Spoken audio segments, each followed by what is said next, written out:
Get out! You've been nothing but a disappointment since the day you were born." My father's words cut through the air like shattered glass. I stood there in our pristine kitchen, still holding the financial report I'd prepared, watching my mother's lips press into a thin line of agreement. My brother Ethan leaned against the marble countertop, a subtle smirk playing at the corner of his mouth. Before we jump back in, tell us where you're tuning in from, and if this story touches you, make sure you're subscribed, because tomorrow I've saved something extra special for you. 3 weeks ago, I was thrown out of my family home for suggesting our furniture business had accounting irregularities. Today, they're calling me in a panic because all their accounts are suddenly frozen. Funny how quickly useless turns into urgently needed. It was a crisp autumn evening in Portland when everything finally collapsed. The Wilson family dinner, always a performance even when no audience was present beyond our 4 walls. Outside, the rain tapped gently against the large windows of our West Hills home, creating a soothing backdrop to the tension building inside. I'd spent weeks preparing the financial analysis. Numbers had always been my sanctuary when words failed, which was often in the Wilson household. My degree in finance, which my parents had reluctantly funded after my grandmother Eleanor insisted, had taught me to spot discrepancies. And there were many in our family business, Wilson Home Designs. "Dad, if you look at page 3, you'll see there's a pattern of—" I started, my voice steady despite the knot forming in my stomach. "For God's sake, Rachel, not this again," my mother Valerie interrupted, swirling her red wine with manicured fingers. "We're trying to have a nice family dinner. I just think it's important that we address these inconsistencies before the quarterly filing," I continued, pushing the folder toward my father. "There could be serious implications if—" My father's hand came down hard on the mahogany table, causing the silverware to jump. "Enough. I built this business from nothing while you were still learning to tie your shoes. I don't need accounting lessons from my own daughter." Ethan chuckled, loosening his tie. The golden boy home from closing. Another major contract. "Rach, maybe leave the business to those who understand it. We can't all be good at everything." His condescension was familiar, comfortable even. At 29, he had already been made junior partner while I, at 26, was still trying to get my parents to read a basic financial report. "There's $420,000 unaccounted for," I said quietly, my eyes fixed on the spreadsheet. "It's being funneled through 3 separate shell accounts. If the IRS audits us—" The silence that followed was deafening. My father's face transformed from irritation to something darker. My mother set down her wineglass with deliberate care. "How dare you?" My father's voice had dropped to a dangerous whisper. "You think I'm embezzling from my own company?" "I'm not saying that," I backpedaled, though the numbers suggested exactly that. "I'm just saying there are irregularities that need—" "That's enough!" My father stood, his chair scraping against the hardwood floor. "I've had it with your constant questioning, your second-guessing. You contribute nothing to this family except criticism and doubt." My mother's voice cut in, soft but venomous. "Douglas, she's been like this since she was a child. Remember when she told Eleanor that our investment strategy was inefficient? At 12 years old, I remembered.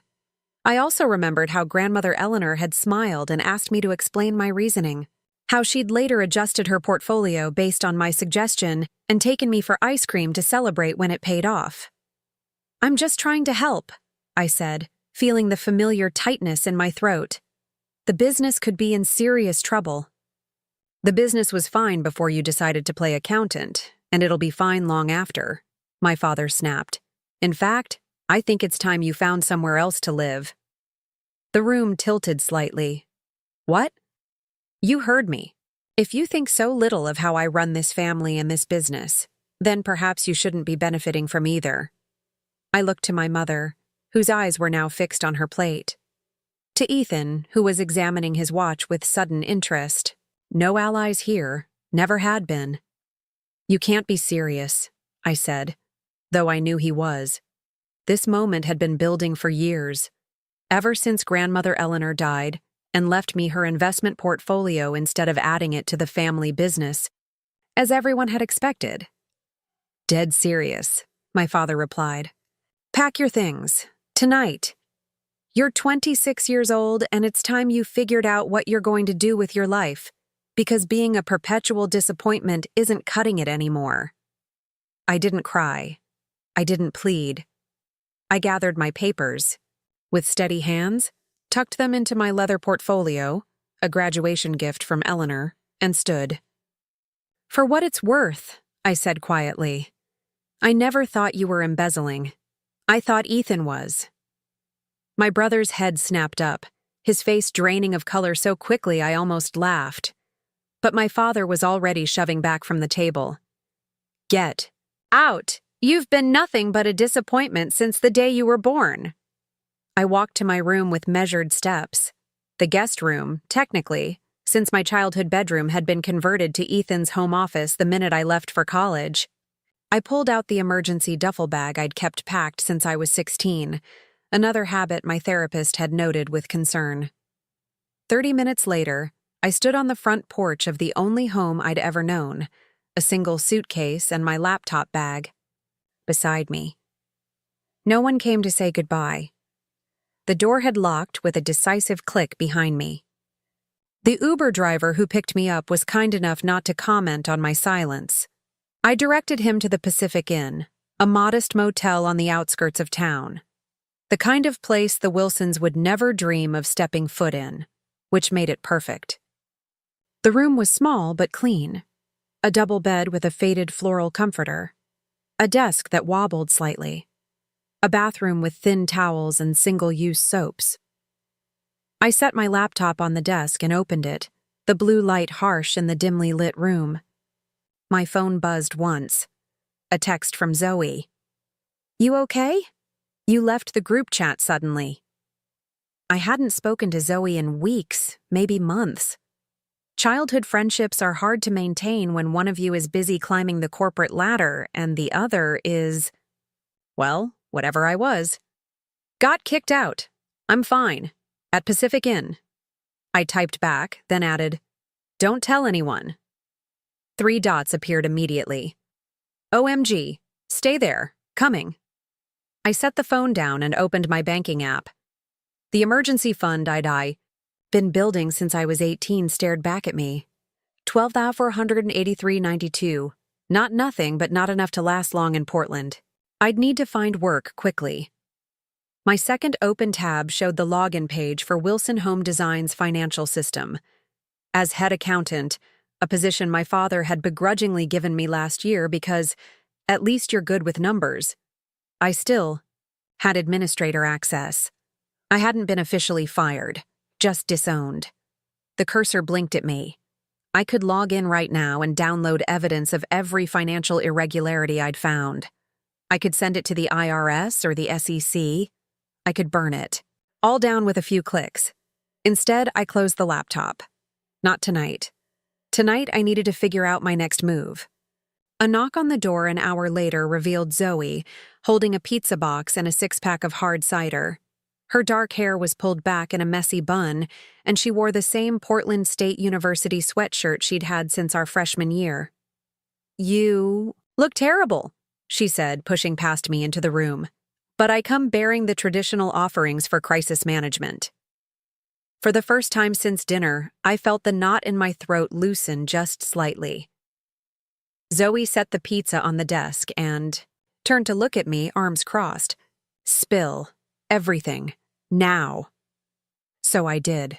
The financial discrepancies, the confrontation, the ugly words, the door locking behind me. They've lost their minds, Zoe declared, halfway through her second slice. You're literally the only competent one in that entire family. I shrugged, picking at the label on my bottle. Doesn't matter. They've made their choice. So what's your plan?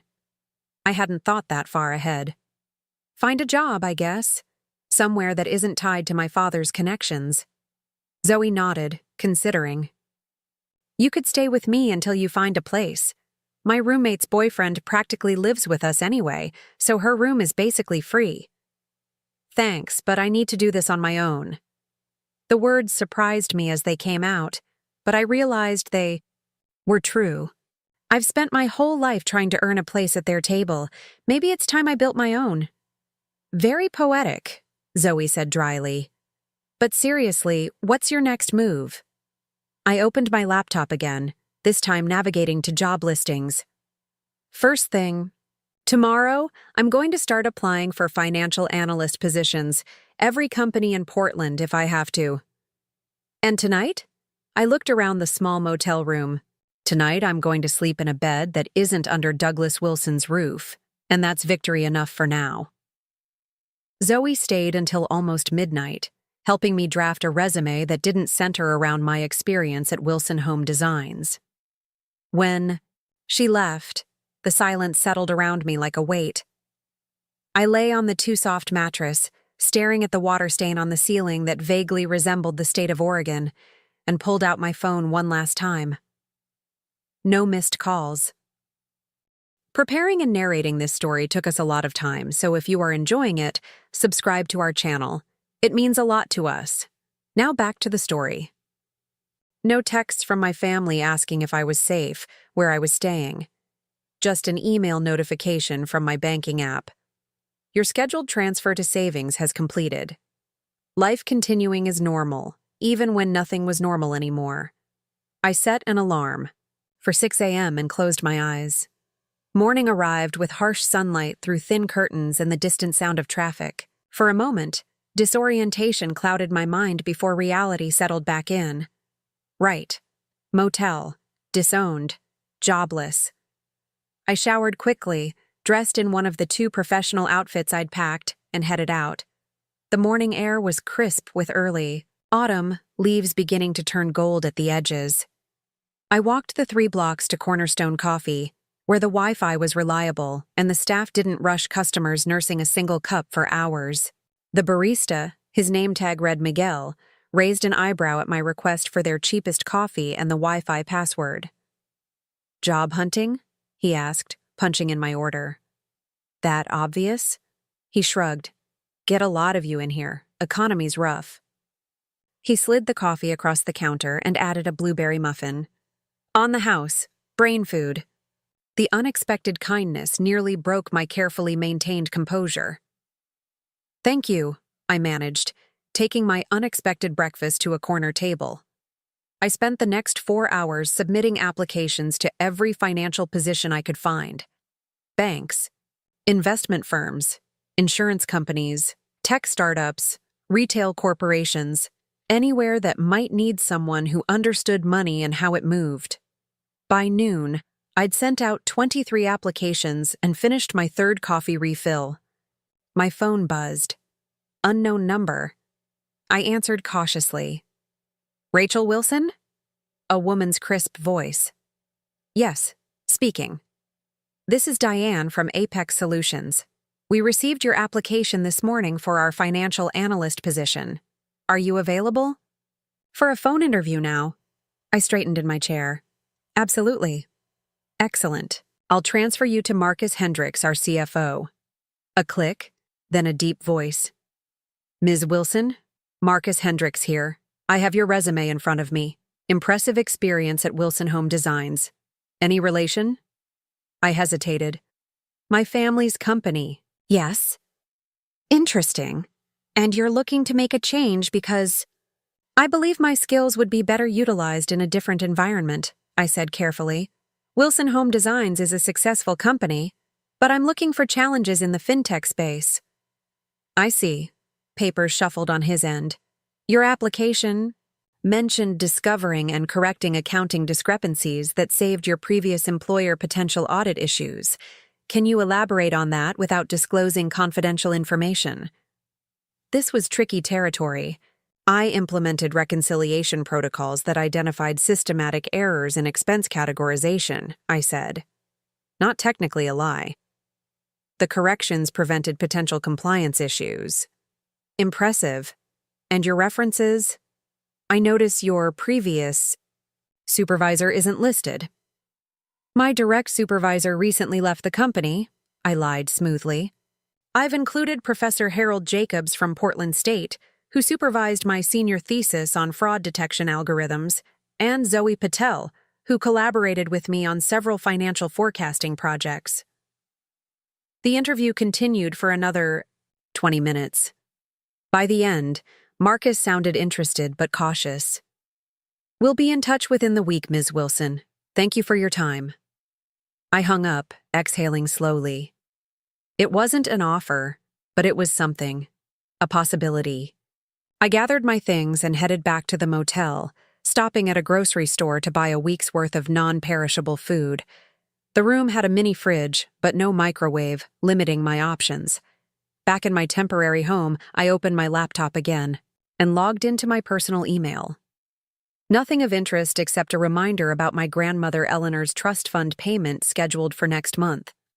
The quarterly disbursement wasn't much, just $2,000, but it would help extend my runway. Eleanor had left me her investment knowledge and a modest trust when she died 3 years ago. My father had been furious that she hadn't left everything to the family, meaning him, especially since Ethan had been expecting to use her money to open a new Wilson Home Designs location. I opened a new spreadsheet and began calculating how long I could last on my savings if I didn't find work. The motel was $59 per night, expensive long-term but manageable for now. Food, if I was careful, could be kept to $15 a day. Phone bill, insurance premiums, student loan payments. The math wasn't encouraging. Without income, I had about 2 months before things got dire. Another email notification popped up. This one from Wilson Home Designs' automated system. Quarterly financial filing reminder, 3 days remaining. I frowned. I should have been preparing those filings this week. Who would handle them now? The assistant accountant, Mara, was competent, but not familiar with the full process. And if my suspicions about the irregular fund movements were correct, those filings could trigger serious problems. Not my problem anymore, I reminded myself. They made their choice. But curiosity got the better of me. I still had access to the system, an oversight they'd likely correct soon.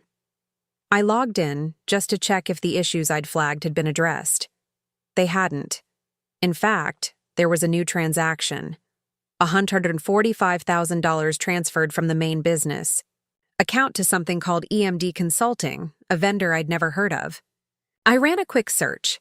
The company had been created just 2 months ago, with a P.O. box address and minimal online presence. Classic shell company indicators. I downloaded the transaction records and logged out. Not my problem, but potentially useful information.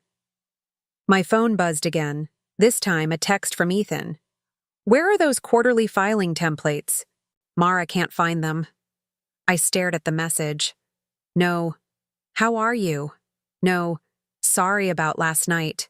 Just a demand for help. I didn't respond. 10 minutes later, another text. Dad's in a meeting. I need those templates ASAP. Again, I didn't respond. 5 minutes later, my phone rang. Ethan. I let it go to voicemail. The voicemail notification appeared almost immediately. I pressed play. Rachel, stop being childish. I know you're upset, but this is business. The filings are due and Mara doesn't know where anything is. Just send me the templates and procedures and we can all move on. A pause. Look, Dad was out of line, okay? He was stressed about the Henderson account. Give it a few days and things will blow over like they always do. Like they always do. That was the Wilson family motto. Sweep it under the rug. Pretend the hurt never happened. Move on without addressing anything. Not this time. I turned off my phone and went back to job hunting. 2 more applications, another phone screening. This one with a local credit union. Less exciting than Apex, but steadier. By evening, my eyes burned from staring at the screen. I treated myself to dinner at the diner across from the motel, a grilled cheese sandwich and tomato soup, comfort food that reminded me of afternoons with grandmother Eleanor. She'd been the only one who saw me clearly, who valued my affinity for numbers and careful analysis. "You have a gift, Rachel," she'd told me once. "You see patterns others miss. Don't let anyone convince you that's not valuable." I wished she were here now. She'd have known what to do next. Back in my room, I turned my phone back on. 6 missed calls, all from Wilson numbers. 4 voicemails, increasing in urgency. 8 texts. The last one from my mother. "Your father is furious. Fix this." Fix what? I wondered. I scrolled through the earlier messages and pieced it together. Apparently, Mara had tried to process payroll and discovered she didn't have proper access. Neither did Ethan. The system was locked down, because I'd set it up that way, with dual authorization required for any payment over $10,000. A security measure I'd implemented 6 months ago after noticing the first suspicious transfers. My father had signed off on it, probably without reading the memo. And now, no one could release the funds for the quarterly tax payments or employee paychecks. No one except me. I should call them back. I should help.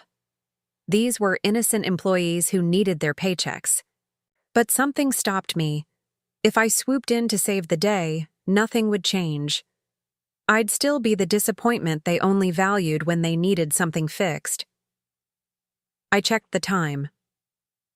9:27 p.m. The filings were due by end-of-day Friday. Employees were paid on the 1st and 15th. There was time to figure this out without rushing back into their arms. Instead, I opened a new email and addressed it to Mara directly. "Mara, I understand you're having system access issues. I'm no longer with the company, but I don't want the staff to suffer. Here are the step-by-step instructions for processing payroll and tax payments."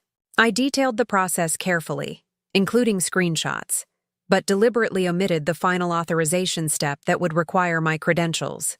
Let them figure that out themselves. I sent the email, then turned my phone off again. Tomorrow was another day. Morning arrived with a surprise. An email from Marcus Hendricks at Apex Solutions, asking if I could come in for an in-person interview that afternoon. "We're moving quickly on this position," he wrote. "Your background is intriguing." I responded immediately, confirming the time. Then I checked my phone. 12 missed calls overnight. My father had apparently been up at 3 a.m. trying to reach me. Good. But I couldn't ignore this forever. I had to set terms. I called Zoe first. "The financial system is locked down," I explained after bringing her up to speed. "They can't process payments without my authorization. They're panicking." "Good," Zoe said fiercely. "Let them panic. They kicked you out, remember?" "Yes, but there are innocent employees who need their paychecks." "So what are you going to do?" I considered. "I'm going to help, but on my terms. Not crawling back." "Be careful," Zoe warned. "They'll try to manipulate you." After we hung up, I drafted an email to my father. Professional, detached. "I understand there are issues with the financial system. I am willing to provide transitional assistance under the following conditions. 1. I will work remotely only. 2. I will be compensated as a consultant at $150 hour. 3. I require written acknowledgement that I am not rejoining Wilson Home Designs as an employee. Please confirm if these terms are acceptable." I sent it, then prepared for my interview at Apex. The company was located in a sleek building downtown, all glass and steel. I arrived 20 minutes early, reviewed my notes in the lobby, and took deep breaths to calm my nerves. The interview went better than I could have hoped. Marcus Hendricks was impressed by my analytical skills, and the team seemed genuinely interested in my ideas for improving their financial forecasting models. By the end of the 2-hour session, Marcus walked me to the elevator. "We'll be making a decision by Monday," he said. "But I'll be frank, you're our top candidate. The salary range is $85,000 to $95,000 depending on experience. Would that be acceptable? It was less than I'd made at Wilson Home Designs, but came with something more valuable: independence. That would be more than acceptable, I said, extending my hand. Thank you for the opportunity. As I left the building, I checked my phone. One new email from my father. Fine. Send banking credentials immediately. We'll have HR draft contractor. Agreement. No pleasantries, no apology. Just capitulation to necessity. I didn't respond right away. Let him wait. That evening, I received another email, this time from a name that made my heart skip. Eleanor Mitchell. My grandmother, dead for 3 years. I opened it cautiously. It was an automated message from her law firm. Scheduled reminder. Trust amendment execution date approaching. I'd forgotten. When Eleanor set up my trust, she included a provision that additional funds would be released on my 27th birthday, still 4 months away, but only if I completed the financial literacy program she'd designed with her advisors. I'd finished most of the requirements years ago, but had put the final project on hold after her death. I opened the attachment. The final requirement was to complete an investment portfolio analysis and make 3 strategic trades based on market conditions. My deadline was in 2 weeks. This was Eleanor's final test, a way to ensure I understood not just how to manage money, but how to grow it, how to see opportunities others missed. I looked around the small motel room where I'd been living for 3 days.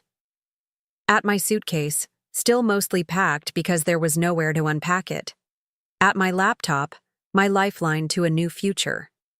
And suddenly, I knew what I needed to do next. First, I responded to my father's email. We'll provide system access. Instructions tomorrow at 9 a.m. Please have the contractor agreement ready for my review before then. Then I opened my grandmother's trust documentation and reviewed the final requirements carefully. The amount that would be released upon completion was substantial, $175,000. Not a fortune, but enough to change my situation dramatically. I pulled up the Wilson Home Designs financial records I'd downloaded before leaving the system. The patterns were clearer now that I looked with fresh eyes. Regular transfers to shell companies, tax irregularities, and something else, a line of credit secured against the family home that hadn't been there 6 months ago. My father had remortgaged the house to funnel money into something. But what? I dug deeper, cross-referencing dates and amounts. The pattern emerged slowly. The first transfer happened the day after Coastal Heights Development had announced a new luxury community on the Oregon coast, just a mile from our family's vacation property. The subsequent transfers aligned with key announcement dates for the project. My father was investing heavily in adjacent properties, using company funds channeled through shell companies to hide his actions. Technically legal if properly declared, but the way he'd structured it reeked of tax evasion. And Ethan was helping him. His signature appeared on documents establishing the shell companies. His phone number was listed as the contact for EMD, Consulting, EMD, Ethan Michael Douglas Wilson, not even trying to be subtle. I sat back, mind racing. This wasn't just about saving the business anymore. This was leverage. I spent the next 2 hours detailing everything I'd found, organizing the evidence, and preparing a step-by-step explanation of the scheme. Not to turn them in, not yet, but to make it clear I understood exactly what they were doing. Then I went to bed, sleeping better than I had in months. At exactly 9 a.m. the next morning, I called my father's direct line. Rachel. His voice was strained. Do you have the access information? I have a better proposal, I said calmly. One that solves everyone's problems. We don't have time for games. The payroll. I know about Coastal Heights, I interrupted. And EMD Consulting. And the remortgaged house. Silence. Then, I don't know what you're talking about. I think you do. I also think the IRS would be very interested in how company funds are being diverted to personal real estate investments without proper declaration. His breath was audible now. You wouldn't. I don't want to, I said honestly. But I will, if necessary. Here's my offer. I'll unlock the system and train someone else to manage it properly. In exchange, I want 3 things. What things? His voice was tight with suppressed rage. First, a formal consulting agreement at $150 per hour for the transition work. Second, a letter of recommendation for future employment opportunities. And third, I paused, I want my name added to the deed of the vacation property on the coast. Absolutely not. That property has been in the Wilson name for the property adjacent to the land that's about to skyrocket in value because of the Coastal Heights development. The property you remortgaged our family home to invest around? That property? Another long silence. You have until noon to decide, I said. After that, I have another call to make. I hung up, heart pounding, but mind clear. This wasn't just about revenge. This was about claiming what should have been mine all along, recognition of my value. At 11:58 a.m., my phone rang. Fine, my father said without preamble. Send the system instructions. I'll have the paperwork drawn up. I'll need to see it before I send anything, I replied. You don't trust me? Your own father? The irony was almost laughable. This is business, Dad, not family. You made that distinction very clear when you threw me out. That afternoon, a courier delivered the consulting agreement and a preliminary deed edition for the coastal property. I reviewed everything carefully, made several amendments to the consulting terms, and sent them back. By evening, we had a deal. I provided detailed instructions for accessing the financial system, carefully documenting each step so there could be no claim I had sabotaged anything. The immediate crisis was averted. Employees would be paid. Tax filings would be submitted. And I would walk away with legal claim to the vacation property, payment for my expertise, and the knowledge that my father knew I could destroy him if I chose to. But that wasn't enough. Not yet. The next morning, I woke with a sense of purpose I hadn't felt in years. The consulting agreement with Wilson Home Designs wasn't just a paycheck, it was acknowledgement. Proof that my skills had value, even if my presence in the family didn't. I checked out of the Pacific Inn, relieved to leave behind the smell of industrial cleaner and the sounds of late-night arguments through paper-thin walls. With my first consulting payment secured, I could afford something slightly better. Not luxurious, but a step up. I found a small studio apartment in the Pearl District available for short-term lease. It was basically a converted storage space, above a bookstore, but it had its own bathroom, a kitchenette, and, most importantly, it wasn't a motel. The rent took a significant bite out of my funds, but I calculated it was worth the investment in my mental health. The space was stark, white walls, concrete floors softened by a faded area rug, and windows that looked out on a brick wall. But it was mine. I unpacked my single suitcase, hanging the few professional outfits I owned in the narrow closet. My laptop went on the small desk pushed against the window. It didn't take long to arrange everything I owned. When I finished, the apartment still looked barely inhabited. I made a list: sheets, towels, basic kitchen supplies. Things I'd taken for granted in my parents' home. The cost of starting over was adding up quickly. My phone rang. Apex Solutions. Calling. Rachel Wilson, this is Marcus Hendricks. I'm pleased to inform you that we'd like to offer you the position of financial analyst at Apex. Can you start Monday? Relief washed over me. Absolutely. Thank you for the opportunity. The salary will be $92,000 annually, with benefits starting after 90 days. Does that work for you? Yes, that's perfect. More than perfect. It was stability. Excellent. HR will email you the paperwork. We're looking forward to having you on the team. I hung up and let myself feel a moment of pure satisfaction. I'd done this on my own. No family connections, no Wilson name opening doors, just my skills and experience. My phone buzzed again. A text from my father. Mara still having issues with payroll. Need you on site tomorrow. I frowned. The agreement specified remote work only. As per our agreement, I'll assist remotely. Send the specific issues and I'll address them. Not possible. System requires physical presence. This was a lie. I'd designed the system myself for maximum remote accessibility. That's incorrect. I can access everything remotely. If you'd like to amend our agreement, my on-site rate is 300-hour, 4-hour minimum. No response for several minutes. Then, fine. Email address for screen sharing? I smiled slightly. Setting boundaries with Douglas Wilson was a new experience for both of us. For the rest of the day, I focused on setting up my new life.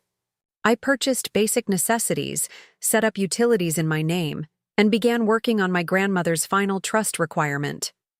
The investment portfolio analysis was complex, requiring me to evaluate market trends and make strategic recommendations. As I worked, I couldn't help thinking about Eleanor. She'd been sharp until the end, her mind for markets undiminished by age. She would have seen through my father's coastal property scheme immediately. Perhaps she had seen similar patterns before her death, which explained why she'd left her investment portfolio to me instead of to the family. Around 6 p.m., my phone buzzed with an email notification. From Ethan, surprisingly, not my father. Quarterly filing submitted. Financial hold resolved. Your services no longer required. Final payment will be processed Monday. So that was it. They'd gotten what they needed. The crisis was averted, and I was disposable again. I should have expected nothing less. But I had something they didn't know about. Copies of every transaction record, every suspicious transfer, every shell company connection, and, thanks to my consulting agreement, legally obtained during my contracted work. I opened my laptop and began a detailed analysis of the coastal property investment scheme. Not for blackmail. I wasn't interested in that kind of power play, but for understanding.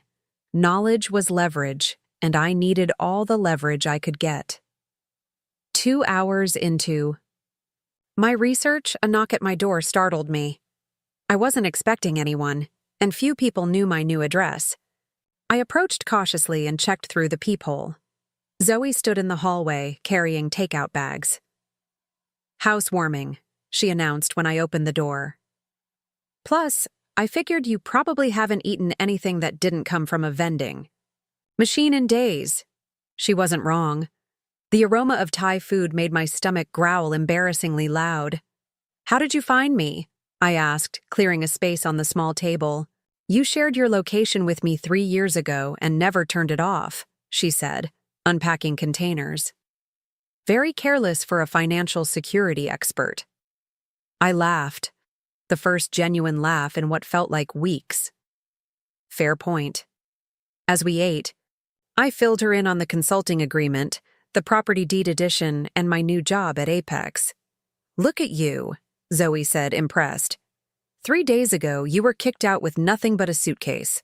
Now you've got a job, an apartment, and partial ownership of a beach house. Put that way, it did sound impressive, but it didn't feel like enough. "They're still getting away with it," I said quietly. "The property scheme, the shell companies, all of it." Zoe tilted her head. "And what exactly do you want to happen?" I considered the question. What did I want? Revenge? Justice? Recognition? "I want them to face consequences," I finally said. "Real ones. Not just having to deal with me as a consultant for a few days." "Like what? You turn them into the IRS?" I shook my head.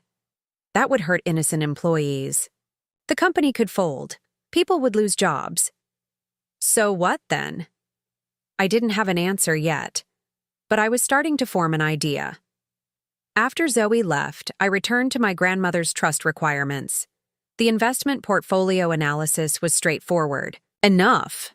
Evaluate current holdings. Identify underperforming assets. Recommend strategic adjustments. The 3 required trades were more complex, requiring justification based on market analysis.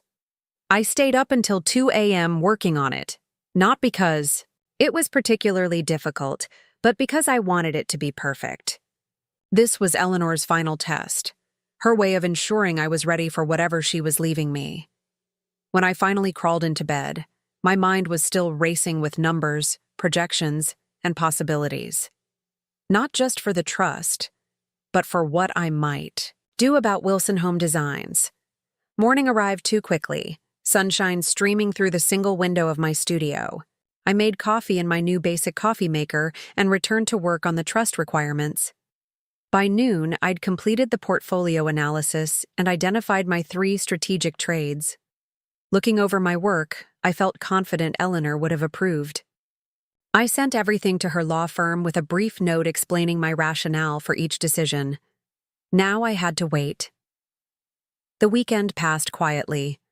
I spent Saturday setting up my apartment, making it feel less like a temporary shelter and more like a home.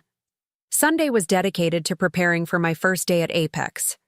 I reviewed their publicly available financial reports, studied their product, offerings, and prepared a list of questions about their current financial systems. Monday morning, I dressed in my most professional outfit, a charcoal pencil skirt and burgundy blouse, and arrived at Apex 30 minutes early. The receptionist greeted me with a smile. "Rachel Wilson? Welcome to Apex. Marcus is expecting you." Marcus met me in the lobby, shaking my hand firmly. "Glad to have you on board, Rachel. Let's get you settled." The day was a whirlwind of introductions, paperwork, and systems access setup. My desk was in an open office area, surrounded by other analysts and developers. The energy was different from Wilson Home Designs, less hierarchical, more collaborative. By day's end, I'd already been invited to join 3 Slack channels and a weekly happy hour. As I was packing up to leave, my phone buzzed with an email notification from Eleanor's law firm. Trust requirement completion confirmed. Additional disbursement scheduled. I'd passed the test. In 4 months, on my 27th birthday, I would receive the additional $175,000 from Eleanor's trust. It wasn't life-changing wealth, but it was opportunity. Freedom. The realization hit me as I walked home through the crisp autumn evening. I was going to be okay. Better than okay. I had a good job, a place to live, and financial security on the horizon, all without the Wilson name propping me up. The next few weeks fell into a comfortable rhythm. My days were spent at Apex, learning their systems and contributing to their financial forecasting models. Evenings were for setting up my new life, furnishing my apartment piece by piece, establishing routines, rediscovering who I was outside the shadow of my family. I heard nothing from the Wilsons, no texts, no calls. It was as if I'd never existed, exactly as it had been before they needed my help with the financial system. Until one morning in late October, when a certified letter arrived. The return address was Wilson Home Designs. Inside was a formal document, the deed edition for the coastal property, fully executed and notarized. My name was officially on the title. There was no note, no acknowledgement, just legal obligation fulfilled. I traced my fingers over my name on the document.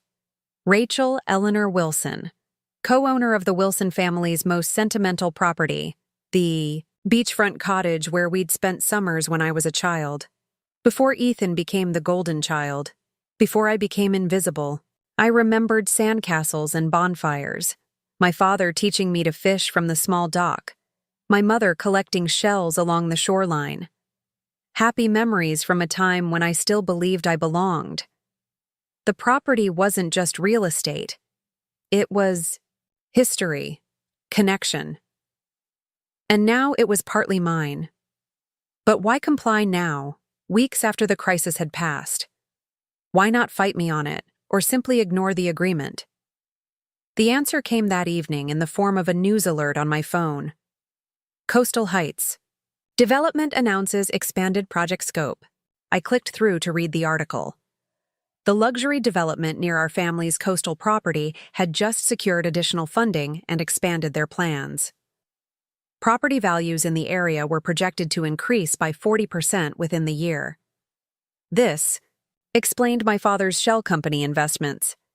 He was positioning himself to profit enormously from the development, using company funds to secure adjacent properties through various fronts to avoid driving up prices with his own name. And it explained why he'd agreed to add my name to our family property. The deed was public record now. My name on it created a paper trail connecting him to the investment scheme. If I went public with what I knew, it would implicate me as a beneficiary. Clever. He was binding me to his secret. I needed to understand exactly what I'd been pulled into. The next day at work, I took my lunch break in a coffee shop a block from Apex, using their public Wi-Fi instead of the company network. I searched property records for the coastal area, identifying all recent purchases near the development site. 5 properties had changed hands in the past 6 months. 3 were bought by EMD Consulting. 1 by Wilson Home Designs directly. At least they hadn't hidden that purchase. And 1 by a company called Mitchell Legacy Holdings. I frowned. Mitchell. My grandmother's maiden name. I dug deeper. Mitchell Legacy Holdings had been established 3 years ago, shortly after Eleanor's death. The registered agent was a law firm I recognized, the same one that managed her trust. This was too coincidental. I called the law firm. Good afternoon. Blackwell and Associates. Hello, this is Rachel Wilson. I'm calling regarding the Mitchell Legacy Holdings Company. I believe it's connected to my grandmother Eleanor Mitchell's estate. One moment, Ms. Wilson. Let me transfer you to Mr. Blackwell. After a brief hold, a deep voice came on the line. Ms. Wilson, Thomas Blackwell here. I was wondering when you'd call about this. About what exactly? Mitchell Legacy Holdings. It's part of your grandmother's arrangements, separate from your trust. The timing of your call is actually perfect. I was planning to contact you next week. Can you come to the office this afternoon? I rearranged my schedule at Apex and left early, claiming a doctor's appointment. Mr. Blackwell's office was in a historic building downtown, all dark wood and leather chairs. The man himself was older than I expected, with silver hair and wire-rimmed glasses. Ms. Wilson, please sit down. He gestured to a chair across from his desk. Your grandmother was a remarkable woman, very forward-thinking. Thank you. She was, I agreed, confused about where this was going. When she established your trust, she also created Mitchell Legacy Holdings as a separate entity. She funded it with a portion of her investment portfolio and specific instructions. He handed me a sealed envelope. This is for you. She asked that it be delivered once you completed the portfolio requirements and independently discovered the company. The envelope was heavy, cream-colored stationery, with my name written in Eleanor's elegant handwriting. I opened it carefully. Inside was a letter, dated 3 weeks before her death. My dearest Rachel, if you're reading this, you've not only completed the financial literacy requirements I set for you, but you've also discovered Mitchell Legacy Holdings on your own. I knew you would. You've always been observant, especially about money flows. What you may not have discovered yet is that MLH purchased a significant parcel of land on the Oregon coast 3 years ago. Land that is now adjacent to what I believe will become a major development within 5 years of my passing. How did I know? The same way I've always known where to invest. Research, patterns, and watching the right people. In this case, watching Douglas and his connections to the Coastal Zoning Board. MLH is now yours to control, with one condition. You must use it for your own future, not to prop up the Wilson name or business. They've taken enough from you already. Your confidence, your rightful place, your voice. The company holds not just the coastal property, but also several strategic investments I've made on your behalf. Mr. Blackwell has the details. Altogether, the assets are worth approximately $1.2 million as of this writing. Likely more by the time you read this. This is your chance to build something of your own, something they can't diminish or take credit for. I've watched them overlook your brilliance for too long. All my love, Grandmother Eleanor P.S. The Wilson house will be on the market within a year. Market forces and Douglas's overextension will see to that. Be ready. My hands trembled as I reread the letter. Eleanor hadn't just left me a trust fund. She'd left me a fully formed company with strategic investments, including coastal property that was about to skyrocket in value. Property my father had been scrambling to acquire through his shell companies. She'd known. Somehow, she'd anticipated. All of this years ago. I looked up at Mr. Blackwell, who was watching me with patient understanding.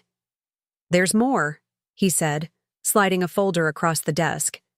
The current holdings and status of MLH. As of this morning, the company's assets are valued at approximately $1.7 million, and you're now the sole owner and director. I opened the folder. Property deeds, investment accounts, corporate documentation. All in the name of Mitchell Legacy Holdings. All now mine to control. She was very specific about the timing, Mr. Blackwell continued. You were to discover this only after you'd established yourself independently, without Wilson's support. She wanted to be certain you wouldn't use it as a crutch or a shortcut. I thought about the past few weeks, the motel room, the job hunting, building my new life from scratch. Eleanor had been testing me, watching from beyond the grave to see if I could stand on my own before she handed me this gift. There's one more thing, Mr. Blackwell said, reaching into his desk drawer. A key to a safe deposit box at First Meridian. Bank. The contents are personal items from Eleanor. Nothing of financial value, but things she wanted you to have. I took the key, still struggling to process everything. Thank you. For keeping all this safe for her. For me. He nodded. Eleanor Mitchell was one of our most valued clients. And, between us? He lowered his voice slightly. She was right about your father. His coastal investments are heavily leveraged. The Wilson house has a new mortgage against it, used to fund those purchases. If anything disrupts that development or his ability to flip those properties, he didn't need to finish the thought. My father had bet everything on this coastal development, including the family home. Eleanor's postscript echoed in my mind. The Wilson house will be on the market within a year. Be ready. I left Mr. Blackwell's office in a daze, the folder of MLH documents tucked securely in my bag. The world looked different somehow, sharper, more defined, full of possibilities I hadn't seen before. I didn't go straight home. Instead, I walked to First Meridian Bank and asked to access my safe deposit box. The bank manager escorted me to the vault area, verified my identification, and left me in a private room with the box. Inside were several items. A small jewelry box containing Eleanor's pearl earrings that I'd always admired. A handwritten book of investment wisdom she'd compiled over the years. Photographs of us together that I'd never seen before. And a flash drive labeled simply, Insurance. Curious, I took everything and headed home. In my apartment, I immediately connected the flash drive to my laptop, wondering what insurance Eleanor had felt the need to preserve. The drive contained hundreds of files, meticulously organized by date.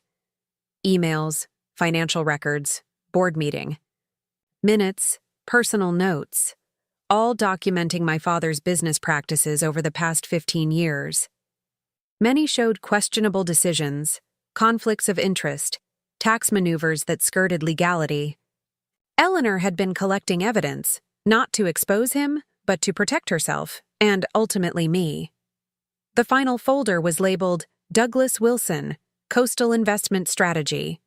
It contained emails between my father and members of the Coastal Zoning Board dating back 5 years, long before any public announcement of the development. emails that strongly suggested he'd had inside information about the rezoning plans, information he'd used to begin positioning himself to profit. This wasn't just aggressive business practice. This was potential securities fraud. I closed the laptop, mind racing. Eleanor had given me more than financial security. She'd given me power, the power to hold my father accountable if I chose to. But what would I do with it?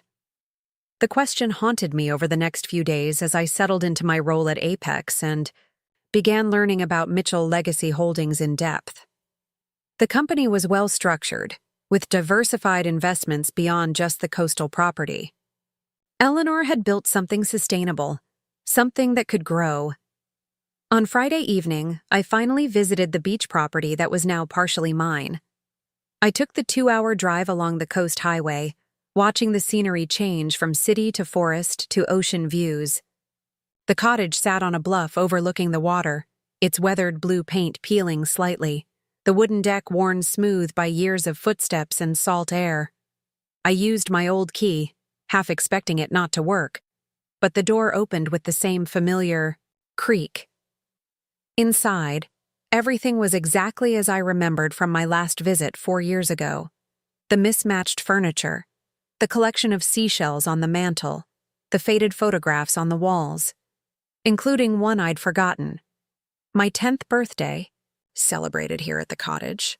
In the photo, I was grinning widely, missing a front tooth, while Eleanor helped me blow out candles on a lopsided homemade cake. My parents and Ethan stood in the background, less engaged but still present. A time before the fractures became chasms. Before I became the family disappointment. I walked through the room slowly, running my fingers over familiar surfaces. This place held so many memories, both painful and precious. And now it was partly mine, legally, officially. From the deck, I could see the construction beginning on the Coastal Heights development a mile down the shoreline. Heavy equipment moving earth, the skeletons of buildings starting to rise. The landscape was changing, just as my life had. My phone rang, startling me from my thoughts. Unknown number. Hello? Rachel, it's Harold Jacobs. My old economics professor. I hadn't spoken to him since using him as a reference for Apex. Professor Jacobs, hello. Thank you for being a reference. I got the job. I heard. Congratulations, but that's not why I'm calling. He paused. I had lunch with Thomas Blackwell today. Old friends, you know. He mentioned Eleanor's arrangements for you. I tensed slightly. Did he now? Nothing specific, confidentiality and all that. But enough for me to know you've come into some significant resources. Another pause. And that you might be interested in a property that's coming to market soon. What property? The Wilson family home. It's not listed yet, but there are rumbles in certain circles. Overextended finances, cash flow issues. Your father's coastal gamble isn't paying off as quickly as he needed it to. My heartbeat quickened. How would you know that? I serve on the board of First National, the bank that holds the new mortgage on the Wilson house. We've had some concerning discussions recently about that loan. The pieces clicked into place. You were Eleanor's friend. For many years, he confirmed. She asked me to keep an eye on things, to let you know when the time was right. I believe that time is approaching. I considered this information. The Wilson family home, the house I'd grown up in, been rejected in, been erased from, potentially available for purchase. And I now had the resources to consider buying it. The symbolism wasn't subtle. But was it what I really wanted? Thank you for letting me know, I said carefully. I'll keep it in mind. After we hung up, I stood on the deck watching the sunset over the ocean, thinking about cycles and symmetry, about leaving and returning, about what it would mean to own the house that had never truly felt like it belonged to me. My phone buzzed with a text from Zoe. Night out tomorrow? We're celebrating Amy's promotion. Normal life continuing alongside. These extraordinary developments, Friends, social events, celebrations that had nothing to do with the Wilson drama. I texted back, "I'll be there." That night, I slept in the cottage, in the small bedroom that had been unofficially mine during family vacations. The sound of waves crashing against the shore below lulled me to sleep, just as it had when I was a child. Morning brought clarity. I made coffee in the vintage percolator and sat on the deck, watching early light shimmer on the water. I had decisions to make. Mitchell Legacy Holdings gave me options I hadn't had before. I could simply live my life at Apex, growing my career while MLH's investments generated additional income. I could expand the company, perhaps developing the coastal property myself to compete with Coastal Heights. I could use the evidence on Eleanor's flash drive to expose my father's questionable dealings. Or I could wait. Watch. Be ready, as Eleanor had advised. As I drove back to Portland that afternoon, I made a detour past the Wilson family home. The large Craftsman sat on its corner lot, imposing and familiar. The lawn was immaculate as always, the autumn decorations tastefully arranged. On the wide front porch, it looked exactly the same as when I'd left that night 3 weeks ago. But everything had changed. I continued driving, not stopping. Not yet. Back in my apartment, I created a new spreadsheet, a tracker for Wilson Home Design's financial health, based on publicly available information and my knowledge of their internal systems. I set up alerts for any news about the coastal development or property transactions in the area. Then I documented everything I knew about my father's investment scheme, the shell companies, the leveraged properties. I encrypted the file and stored it securely, along with copies of Eleanor's evidence, not for immediate use, but to be ready. The next 4 weeks passed peacefully. I excelled at Apex, gaining recognition for streamlining their financial forecasting systems. I made friends with colleagues, established routines, started feeling at home in my small apartment. I visited the coastal cottage twice more, slowly making it my own with small touches. New curtains, a comfortable reading chair, supplies in the kitchen. I heard nothing from my family. No texts, no calls, no acknowledgement of my birthday as October turned to November. It was as if I'd been completely excised from the Wilson narrative, exactly what I'd expected. Until a Tuesday morning in mid-November, when my phone lit up with a name I never thought I'd see again. Mom. I stared at it for 3 rings before answering. Hello? Rachel. My mother's voice was strained. I need to speak with you. It's important. I'm listening. A hesitation. Not over the phone. Can you meet me? For coffee? I should say no. I should maintain the distance they'd created. But curiosity won out. When and where? Tomorrow? The cafe on Hawthorne, near the bookstore. Noon? I'll be there. After we hung up, I sat motionless, wondering what could possibly be important enough for my mother to reach out now, after weeks of silence. Nothing good, certainly. Nothing that benefited me. I called Zoe. My mother wants to meet for coffee tomorrow. Absolutely not, Zoe said immediately. It's a trap. Of course it is. The question is, what kind of trap? Does it matter? Don't. Go. But I knew I would. Not out of family loyalty or lingering hope for reconciliation, but because knowledge was power, and I needed to know what was happening in the Wilson world. I'll go, I said. But I'll be prepared. The next day, arrived at the cafe 15 minutes early, selecting a table in the corner with a clear view of the entrance. I ordered only water, unwilling to consume anything during what promised to be a tense conversation.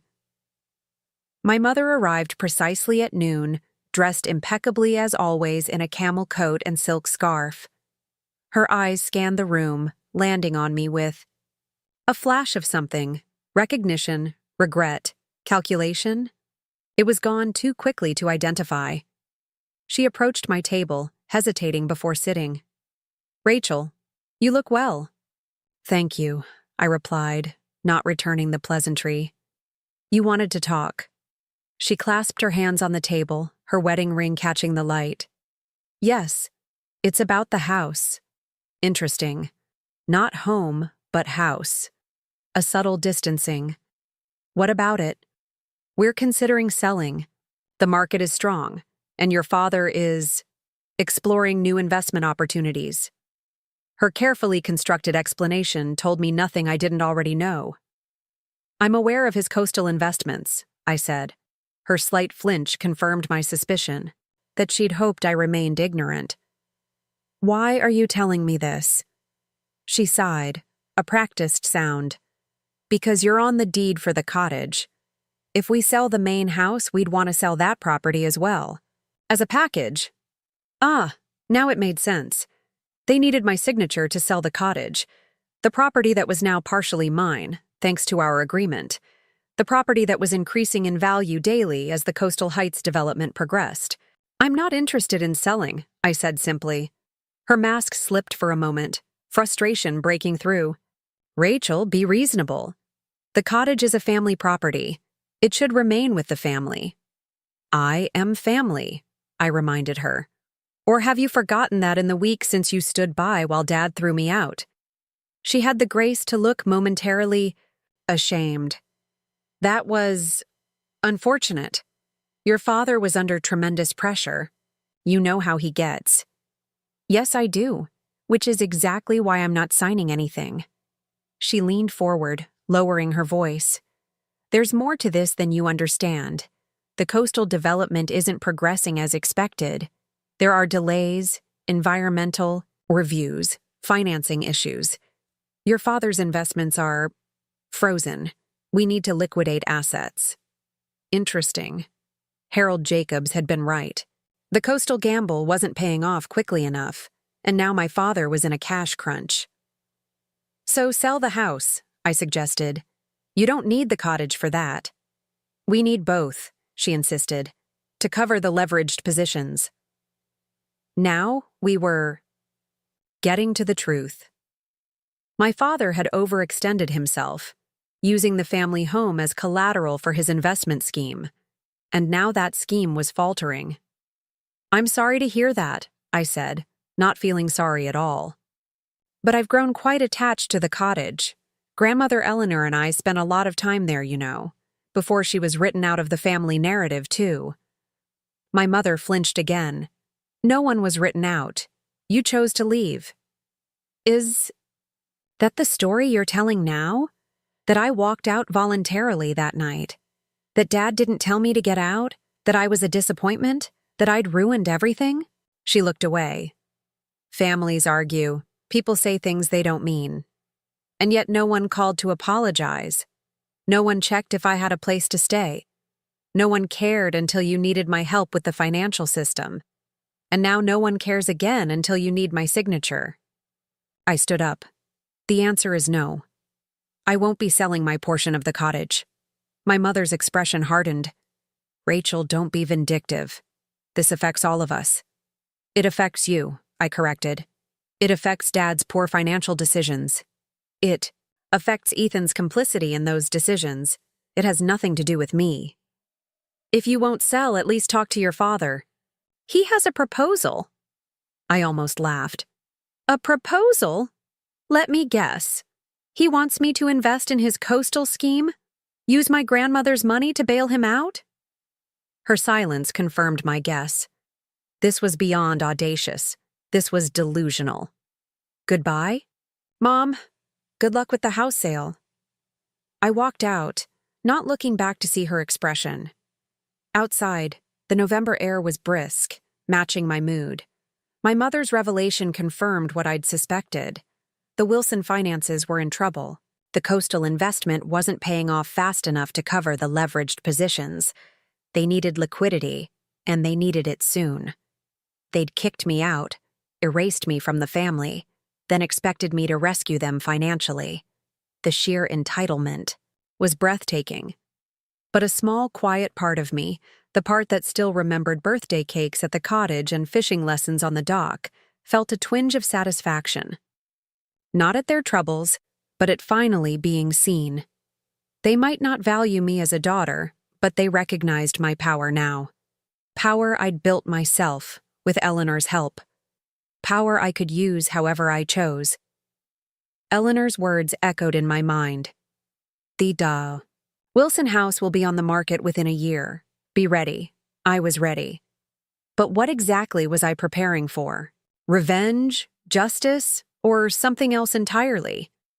I walked into Apex the next morning with renewed focus. My conversation with my mother had confirmed what I'd suspected. The Wilson financial house of cards was beginning to collapse. But I had work to do, a life to build that had nothing to do with their problems. Marcus caught me in the hallway, his expression unusually serious. "Rachel, got a minute?" I followed him to a small conference room, where 3 executives I recognized from. My interview waited. My stomach tightened. Was I being let go?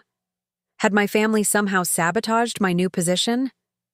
"Rachel," Marcus began, "we have a situation we could use your expertise on." Not a termination meeting, then. Relief washed over me. "We're working on acquiring a smaller competitor," he continued. "The financials aren't adding up. Given your background in identifying financial irregularities, we wondered if you'd mind taking a look." I almost laughed at the irony. Here I was, hired for my ability to spot financial problems at Wilson Home Designs, now being asked to do the same at Apex. "I'd be happy to," I said. They slid a folder across the table. "The target company is Meridian Systems. Everything looks good on the surface, but something feels off." I spent the next 3 days deep diving into Meridian's financials. The irregularities weren't immediately obvious, but they were there if you knew where to look. Inventory discrepancies, revenue recognition inconsistencies, unusual patterns in accounts receivable. Classic signs of financial statement manipulation. On Friday, I presented my findings to the executive team. Using the same methodical approach I'd developed at Wilson Home Designs, I walked them through the evidence, explaining the potential implications. Based on these patterns, I concluded, I believe Meridian is artificially inflating their valuation by approximately 30%. If Apex proceeds with the acquisition at the current offering price, you'd be overpaying significantly. The room was silent for a moment. Then the CEO, a woman named Diana, whom I'd only met briefly during my interview, spoke. "That's a bold claim, Ms. Wilson. What's your confidence level?"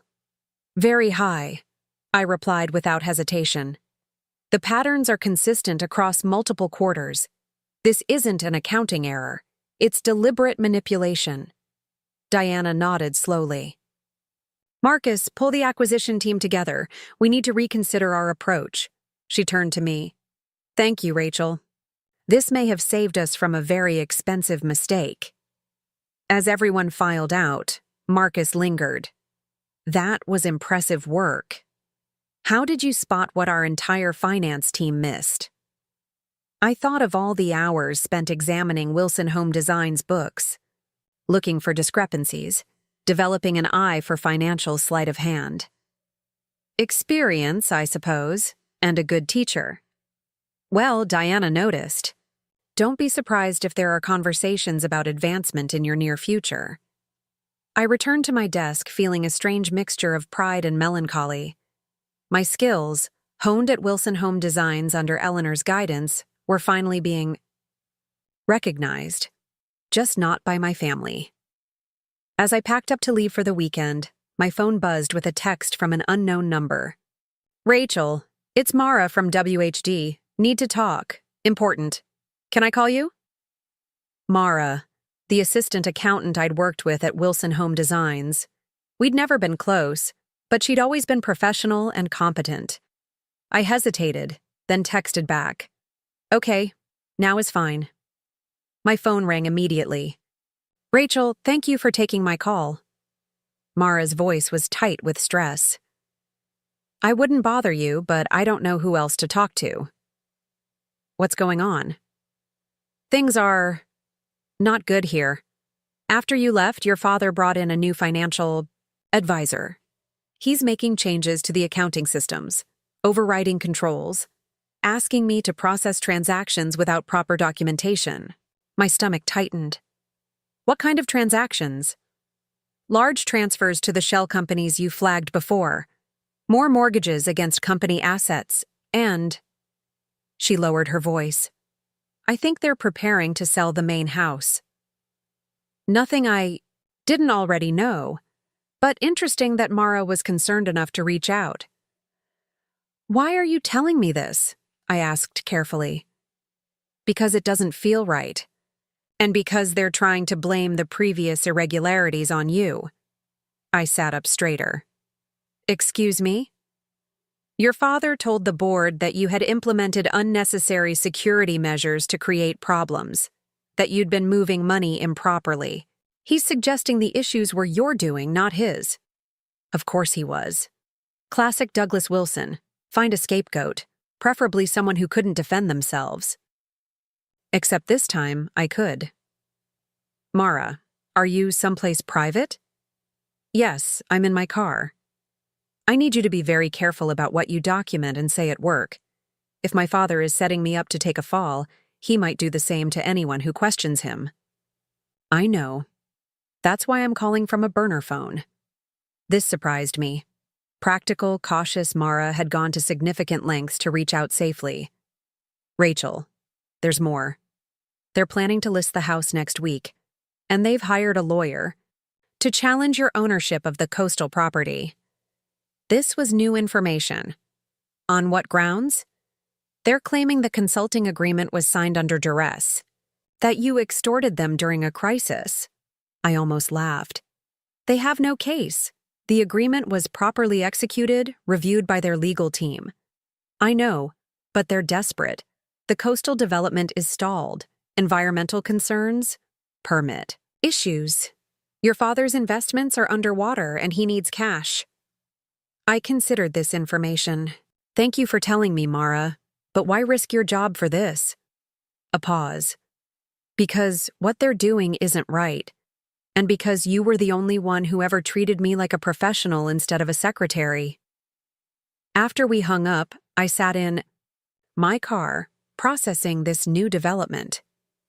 My father was trying to rewrite history, painting me as the villain. And he was coming after my ownership of the coastal property. Time to activate some of Eleanor's insurance. I drove to the cottage that weekend, spending hours reviewing the files on Eleanor's flash drive. Among them was a folder labeled Coastal Development, 2019. Containing emails between my father and members of the zoning board discussing the development plans 2 years before they were made public. Emails that strongly suggested he'd had inside information he'd used for personal gain.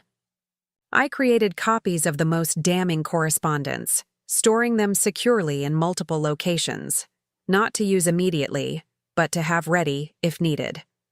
Sunday evening, as I was preparing to drive back to Portland, a black SUV pulled into the cottage's gravel driveway. I tensed, watching through the window as the driver's door opened. Ethan stepped out, looking around uncertainly before approaching the door. I waited for him to knock before opening it. Ethan. I kept my voice neutral. This is unexpected. He looked different, tired, the confident swagger replaced by something closer to nervousness. Can I come in? I stepped aside, allowing him into the cottage but not moving further into the living room, maintaining the space between us. Nice place, he said, glancing around. I haven't been here in 5 years? At least, I agreed. What do you want, Ethan? He sighed, running a hand through his hair, a gesture so reminiscent of our father it was almost comical. I'm here about the property situation. There is no situation. I own half of this cottage, legally and properly. End of story. Look, I know we've had our differences. Differences, I interrupted. You stood by while Dad threw me out. You haven't called or texted in weeks to see if I was even alive. And now you show up because you want something. That's not differences, Ethan. That's you being exactly who you've always been. He had the grace to look momentarily ashamed. It's not that simple. It never is with this family. What exactly do you want? Dad needs to sell. The coastal investments are not my problem, I finished for him. I'm not selling my portion of the cottage. Not to him, not to you, not to anyone. Ethan's expression hardened. This isn't just about you, Rachel. The company is at stake. Jobs are at stake. Jobs you and Dad put at risk with questionable investment schemes. Using shell companies to hide the trail. Leveraging company assets for personal gain. His eyes widened slightly. You don't know what you're talking about. EMD Consulting. Ethan Michael Douglas. Not exactly subtle. I watched his face pale. I have copies of everything, Ethan. The transfers, the shell company formations, the leveraged properties. I even have the emails with the zoning board from 2019, long before the development was announced publicly. He took a step back. How did you... Does it matter? The point is, I know what you and Dad have been doing. And if you try to challenge my ownership of this property, if you continue trying to blame me for financial irregularities at WHD, those documents might find their way to the SEC. It was a bluff, mostly. I had no immediate plans to expose them, but Ethan didn't need to. Know that. You'd destroy the company just for revenge? He asked incredulously. Is that what you think this is about? Revenge? I shook my head. This is about consequences, Ethan. Something you and Dad have spent your lives avoiding. He moved toward the door, then paused. I didn't agree with how Dad handled things that night, for what it's worth. And yet you said nothing, did nothing, just like always. He nodded slightly, acknowledging the truth of it. The house goes on the market Tuesday, just so you know. After he left, I sat on the cottage's porch, watching the waves crash against the shore below, thinking about power and choices. I'd threatened Ethan with exposure, leveraged Eleanor's evidence for protection. Was I becoming just like my father, willing to use whatever advantage I had, regardless of collateral damage? No, I decided. There was a difference between defending yourself and exploiting others. I wasn't using this information for personal gain or to hurt innocent people. I was simply refusing to be victimized again. I returned to Portland late Sunday night, mind racing with plans and possibilities. The Wilson family home was going on. The market Tuesday, 2 days away. What would I do with that information? Monday at Apex was busy with the fallout from the Meridian Systems analysis. The acquisition was on hold pending a complete review of their financials. Diana, the CEO, stopped by my desk mid-morning. Your work on the Meridian situation was exceptional, she said without preamble. We'd like you to lead the financial review team moving forward. It would mean a promotion to senior financial analyst and a salary adjustment. I'd be honored, I said, genuinely surprised by the swift recognition. Good. HR will have the paperwork ready tomorrow. In the meantime, I'd like you to put together a comprehensive audit plan. She paused. And Rachel, trust your instincts. They're clearly worth listening to. Trust your instincts. Eleanor had said something similar the last time I saw her. The numbers never lie, Rachel, but you have to know how to listen to them. That evening, I made a decision. I called Harold Jacobs. Rachel, good to hear from you. How are things progressing? The Wilson house is going on the market tomorrow, I said. I'm considering buying it. A pause. That would be poetic. Do you have the resources? Through Mitchell Legacy Holdings, yes, but I'm not sure if it's the right move or just a petty power play. What would you do with it if you bought it? I hadn't thought that far ahead. I'm not sure. I certainly wouldn't live there. Too many memories. Consider your motivation carefully, he advised. Eleanor wouldn't want you to make decisions based on anger or revenge. She believed in strategic moves, not emotional ones. After we hung up, I pulled out my laptop and began examining Mitchell Legacy Holdings' finances in detail.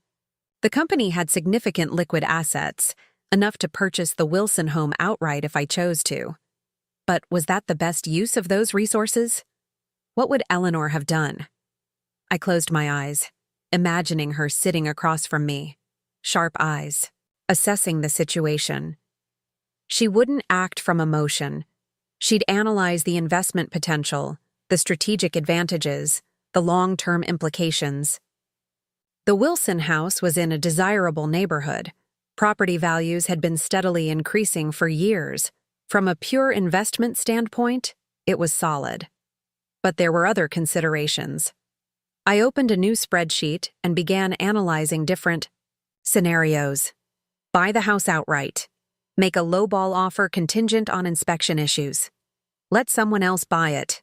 Then leverage Eleanor's evidence to force a renegotiation of the coastal property situation. By midnight, I had a plan. Not based on emotion or revenge, but on cold, hard strategic analysis. Eleanor would have been proud. Tuesday morning, I checked the real estate listings before heading to work. There it was, 742 Westridge Drive. The Oster Wilson family home, listed at $1.2 million. The photos showed the house I'd grown up in, staged to perfection. No sign of the family tensions, the harsh words, the rejection that had occurred within those walls. At Apex, I threw myself into work, focusing on the Meridian Review and my new responsibilities. Around noon, my phone buzzed with a text from Zoe. "Have you seen the listing? Your old house is on the market." "I know," I replied. "I have a plan." "Care to share with the class?" "Not yet, but I'll need your help." Intrigued. "Dinner tonight?" We met at a small Italian restaurant near my apartment. Over pasta and wine, I outlined my strategy. Zoe listened, eyes widening occasionally. "That's comprehensive," she said when I finished. "And a little terrifying. In a good way. It needs to be bulletproof. My father won't go down without a fight." "What do you need from me?"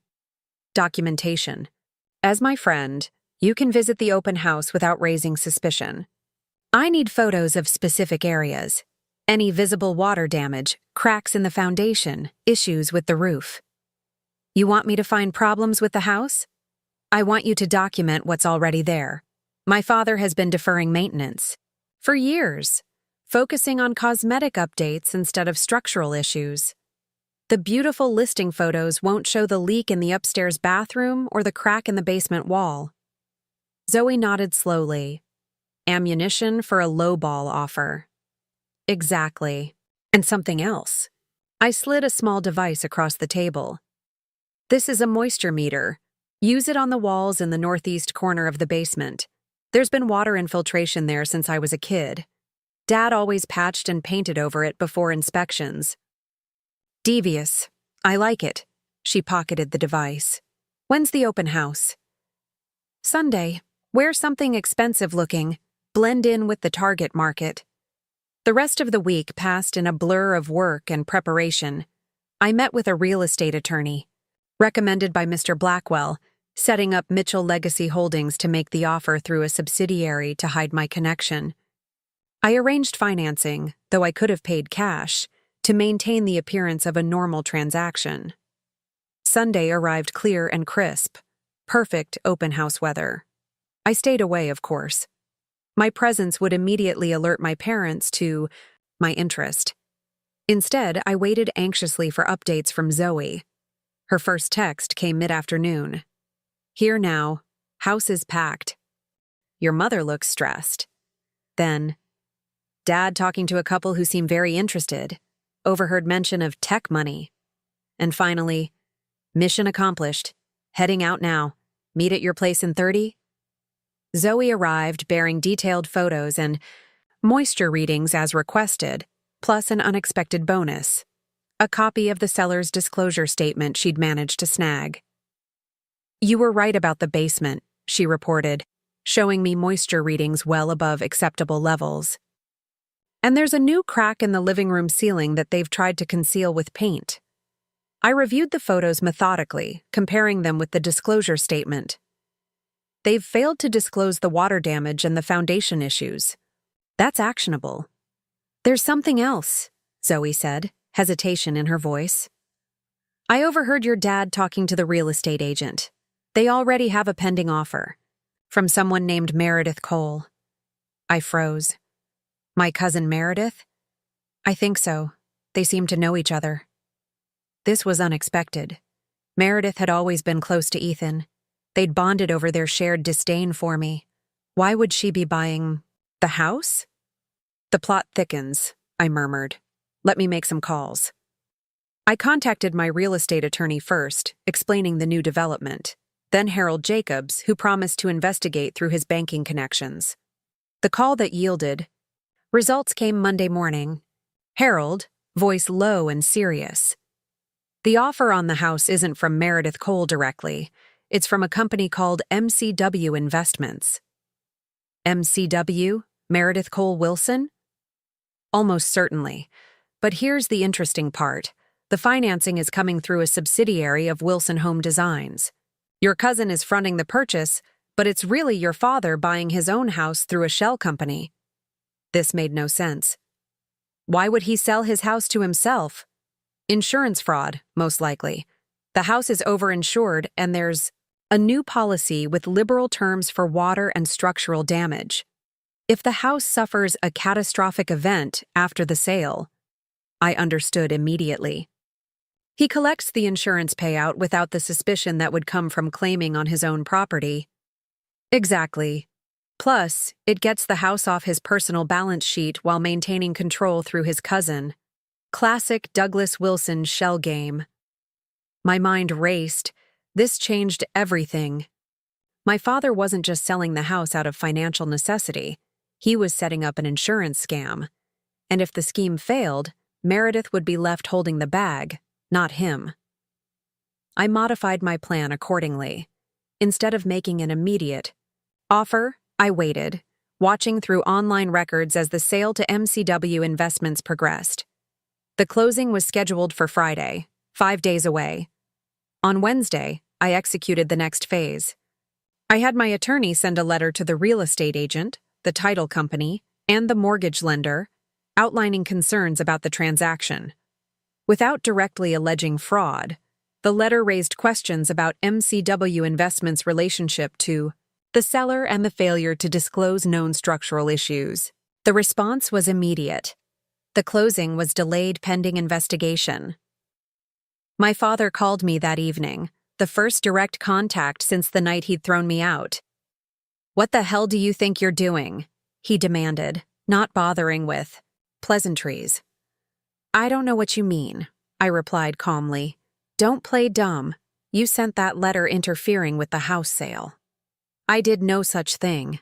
Mitchell Legacy Holdings expressed concerns about a potentially fraudulent transaction. As a legitimate real estate investment company, MLH has an interest in maintaining market integrity. Silence then. Mitchell Legacy. Eleanor's company? What does that have to do with you? I'm the CEO and sole owner, I informed him, savoring the moment. Grandmother left it to me, along with considerable assets and some very interesting documentation about your business practices. His breathing changed, becoming more controlled, a sign I recognized from childhood that he was struggling to maintain. His composure. "What do you want, Rachel?" "Nothing from you.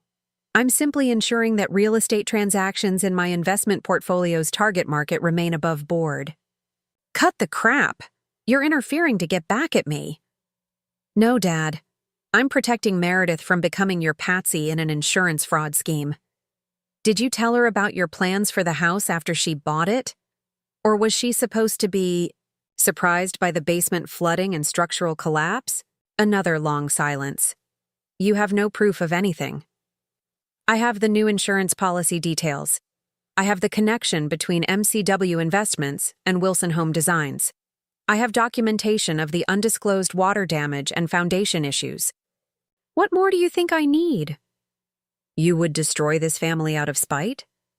The familiar accusation that I was the problem, that my actions were causing the damage, not his. This family was destroyed the night you threw me out, I said quietly. I'm just making sure you don't destroy Meredith too. What do you want? He repeated, defeat edging into his voice. The coastal property, full ownership transferred to me, no conditions, no claims, no challenges, and a public statement clearing me of any financial impropriety at Wilson Home Designs. You're extorting me. I'm offering you a way out of the mess you've created. Take it or don't. It makes no difference to me. But if this deal with Meredith proceeds, I will ensure that every regulatory body with jurisdiction gets copies of everything I have. Your choice. After he hung up, I sat in my apartment, heart racing despite my calm exterior during the call. I'd directly confronted my father for the first time in my life, leveraged power against him, named his schemes. Openly, it should have felt triumphant. Instead, I felt a strange emptiness. This wasn't about winning anymore. It wasn't even about justice, not really. It was about breaking a cycle, about refusing to be the family scapegoat, about establishing boundaries that could never again be crossed. The next day, documents arrived via courier. A deed transferring full ownership of the coastal property to me personally, not Mitchell Legacy Holdings. A notarized statement acknowledging that all financial systems and controls I'd implemented at Wilson Home Designs had been proper and necessary. And a brief note in my father's handwriting, the house sale has been canceled. Are we done now? We were not, in fact, done. Because the Wilson family home was still on the market, the listing modified to indicate the previous sale had fallen through, and I was still considering my next move. I consulted with Mr. Blackwell about the legal implications of my plan, with Harold Jacobs about the financial aspects, with Zoe about the emotional cost. Are you sure about this? Zoe asked during a late-night strategy session in my apartment. It's a lot of money to spend on… What? Symbolism? It's not just symbolism, I explained. It's a sound investment, and it ensures that the coastal property development proceeds without my father's interference. But will it make you happy? That's what I'm asking. After everything they've done, will owning their house bring you peace? I considered the question seriously. I don't know. But I know that letting someone else buy it, letting my father profit from it after everything, would make me unhappy. On Friday morning, Mitchell Legacy Holdings submitted an all-cash offer for the Wilson family home, $975,000, 20% below asking but still fair given the undisclosed issues. The offer was clean, with no contingencies except a final walkthrough. The closing could happen in 7 days. My father must have recognized the company name immediately. He accepted the offer within hours. The transaction proceeded with remarkable efficiency. My father and mother moved out over the weekend, relocating to a downtown condo, according to Mara, who continued to provide occasional updates. The final walkthrough revealed the house exactly as I remembered it, minus personal items. The furniture remained, included in the sale. The closing took place the following Friday. I didn't attend, sending my attorney instead. By 3 p.m., it was official. I owned the Wilson family home. The house I'd grown up in. The house I'd been thrown out of. Now mine. I drove there alone that evening, using the new keys to let myself in. The foyer was shadowed, the familiar scent of my mother's preferred candles still lingering. I moved through the rooms slowly, memories surfacing with each step. Family dinners where my achievements went unmentioned. Holiday gatherings where I was assigned to the kitchen while Ethan held court in the living room. The night my father told me I was nothing but a disappointment. In my father's study, the built-in bookshelves still held his collection of business books and family photos, pictures he hadn't bothered to pack. I examined them curiously. There I was at age 10, standing slightly apart from the group at a charity event. At 16, half cropped out of a family vacation photo. always present but never centered, never the focus. Upstairs, my old bedroom, converted to Ethan's home office years ago, contained only a desk and empty bookshelves. No trace of either of us remained. The guest room I'd been using before being thrown out was similarly vacant, stripped of even the basic furnishings it had contained. I ended my tour in the kitchen, the scene of our final confrontation. The space felt smaller somehow, less intimidating. Just a room with expensive appliances and cold marble countertops. My phone buzzed. A text from Zoe. "Did you do it? How? Does it feel?" I considered the question as I stood in the house that had never really been mine, yet now legally belonged to me. The satisfaction I'd expected was muted, overshadowed by a strange sense of closure. This wasn't a victory. It was an ending. "It's done," I texted back. "I'll tell you the rest tomorrow."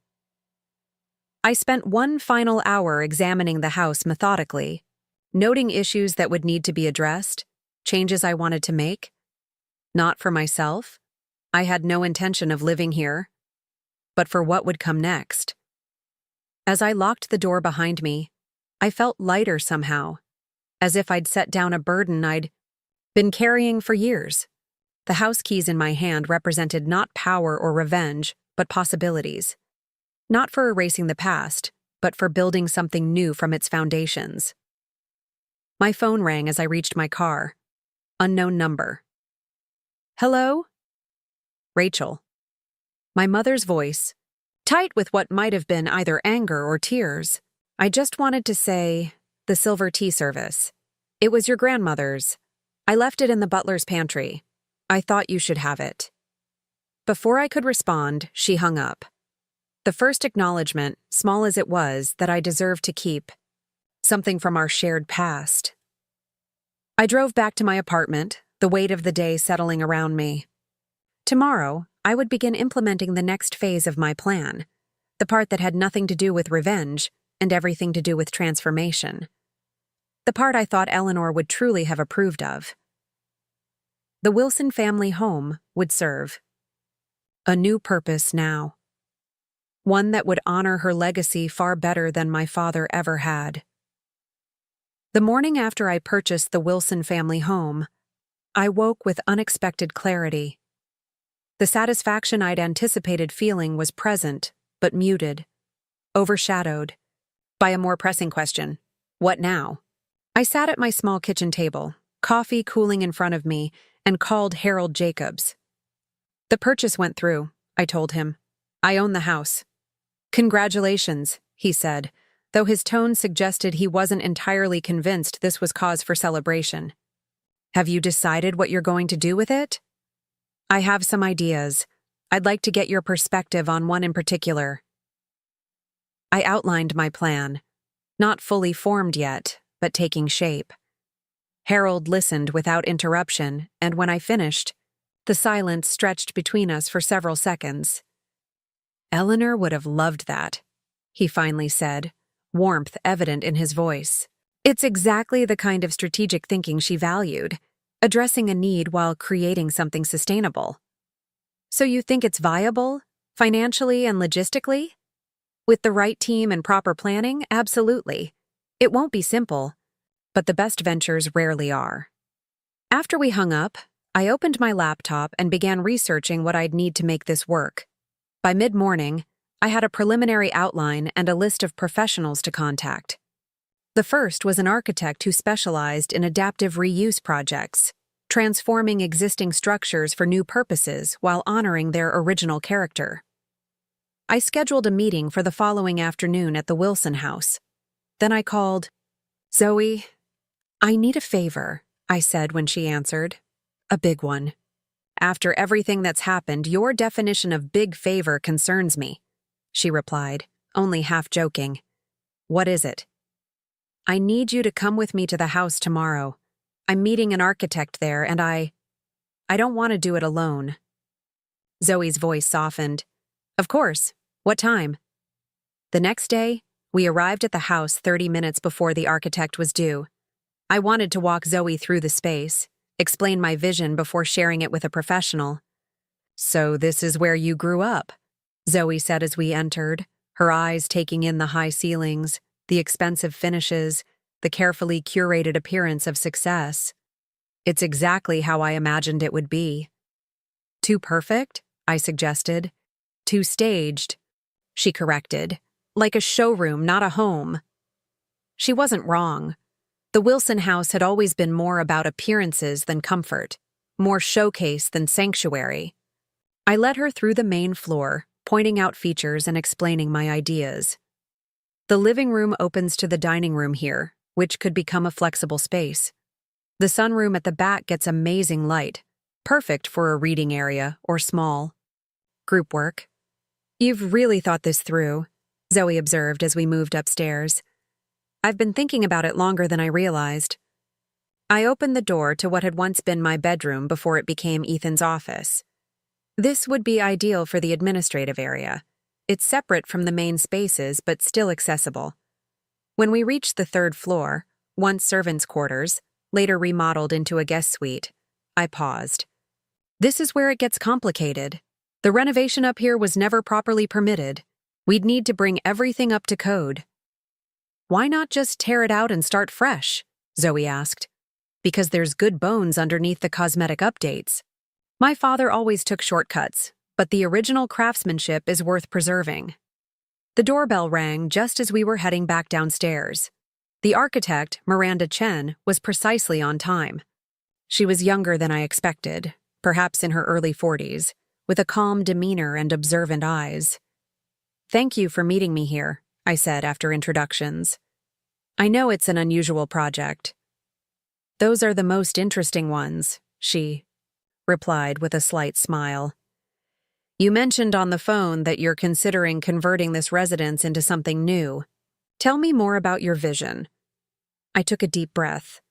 I want to transform this house into a financial literacy center for women and girls, a place where they can learn about managing money, investing, building credit, all the skills that create true independence.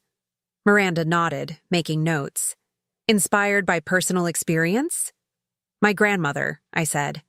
She was an investment banker when few women were in the field. She taught me everything I know about finance. But more importantly, she showed me that financial knowledge is power. I want to extend that opportunity to others. Noble purpose, Miranda commented. Now let's talk practicalities. Zoning will be our first hurdle. This is a residential neighborhood, so we'd need a variance for educational use. I've already checked the local regulations. If we maintain the residential character of the building and limit class sizes, we should be able to qualify for a home-based business exception, especially since we'll be operating as a nonprofit. Miranda raised an eyebrow, clearly impressed by my preparation. You've done your homework. Good. What about funding for the renovation and ongoing operations? The initial conversion will be funded through Mitchell Legacy Holdings, a company I control. For operations, I'm establishing a foundation with an endowment sufficient to cover costs for at least the first 5 years. After that, we'll supplement with grants and a sliding scale fee structure for certain specialized programs. We spent the next 2 hours walking through the house, discussing possibilities and constraints. Miranda took measurements and photos, asking detailed questions about my priorities and vision. The bones are good, she confirmed when we reached the third floor. But you're right about the permit issues. We'll need to address those immediately. By the time she left, we had the outline of a plan and a timeline.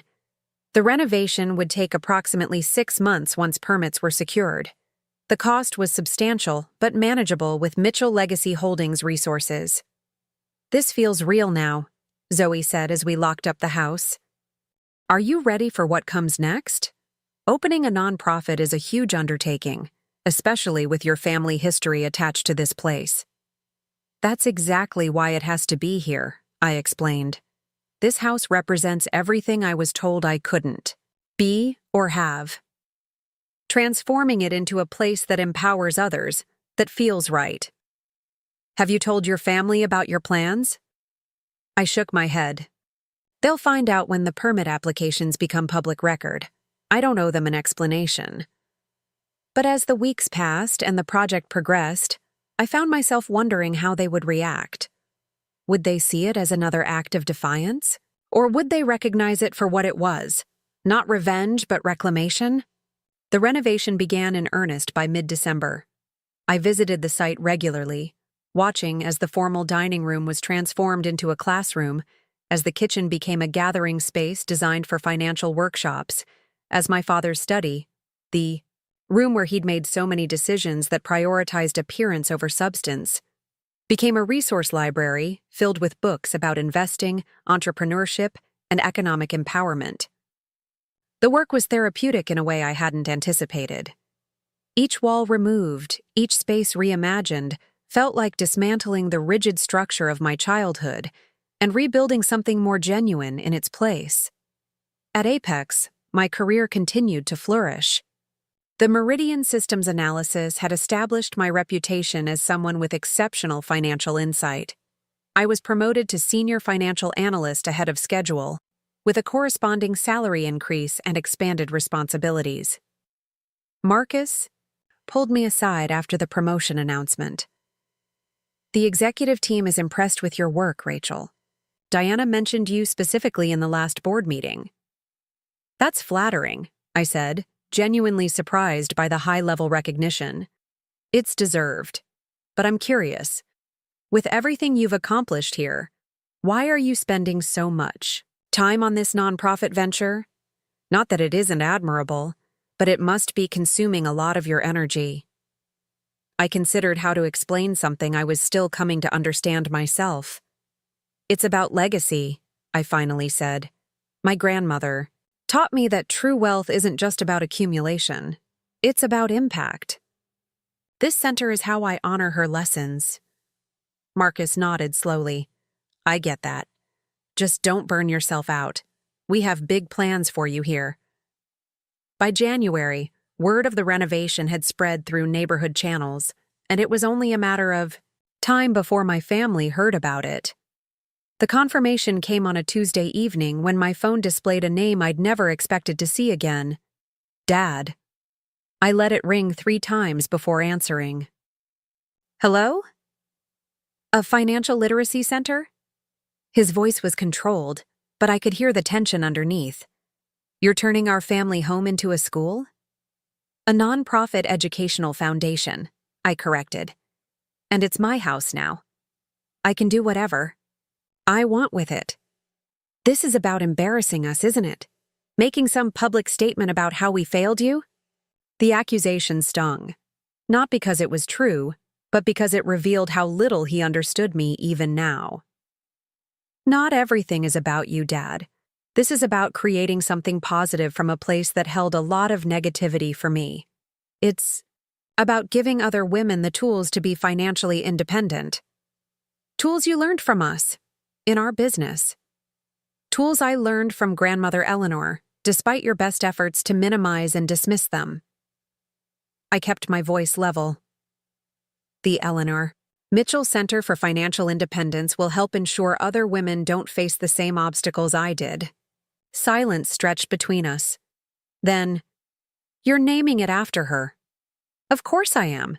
She's the one who believed in me, who saw value in my abilities instead of treating them as a threat." Another long pause. "Your mother would like to see the plans for the renovation." This surprised me. Why? "Because it was her home too, Rachel. For 30 years. Whatever you think of us, she has memories there that matter to her." I hadn't considered this perspective, that my mother might have an emotional attachment to the house independent of my father's influence. It was a humanizing thought, one that made me uncomfortable in its complexity. "Fine," I said finally. "The plans are available at the city permitting office. They're public record. She'd prefer to hear about it from you. I don't owe her that." He sighed. "No, you don't. But it would be a kindness." Kindness. A strange word coming from Douglas Wilson, a man who had shown precious little of it to me over the years. Yet something in his tone, resignation perhaps, or even a hint of regret, gave me pause. I'll think about it, I said, which was all I could offer at that moment. After he hung up, I sat in my apartment wondering if I'd made the right choice in purchasing the Wilson house. Was I genuinely creating something positive, or was part of me still seeking validation through opposition? Was there a purer motivation I should have followed instead? I called Mr. Blackwell the next morning. "I need your perspective on something," I said after exchanging pleasantries. "The Wilson house renovation, is it the right use of Eleanor's legacy?"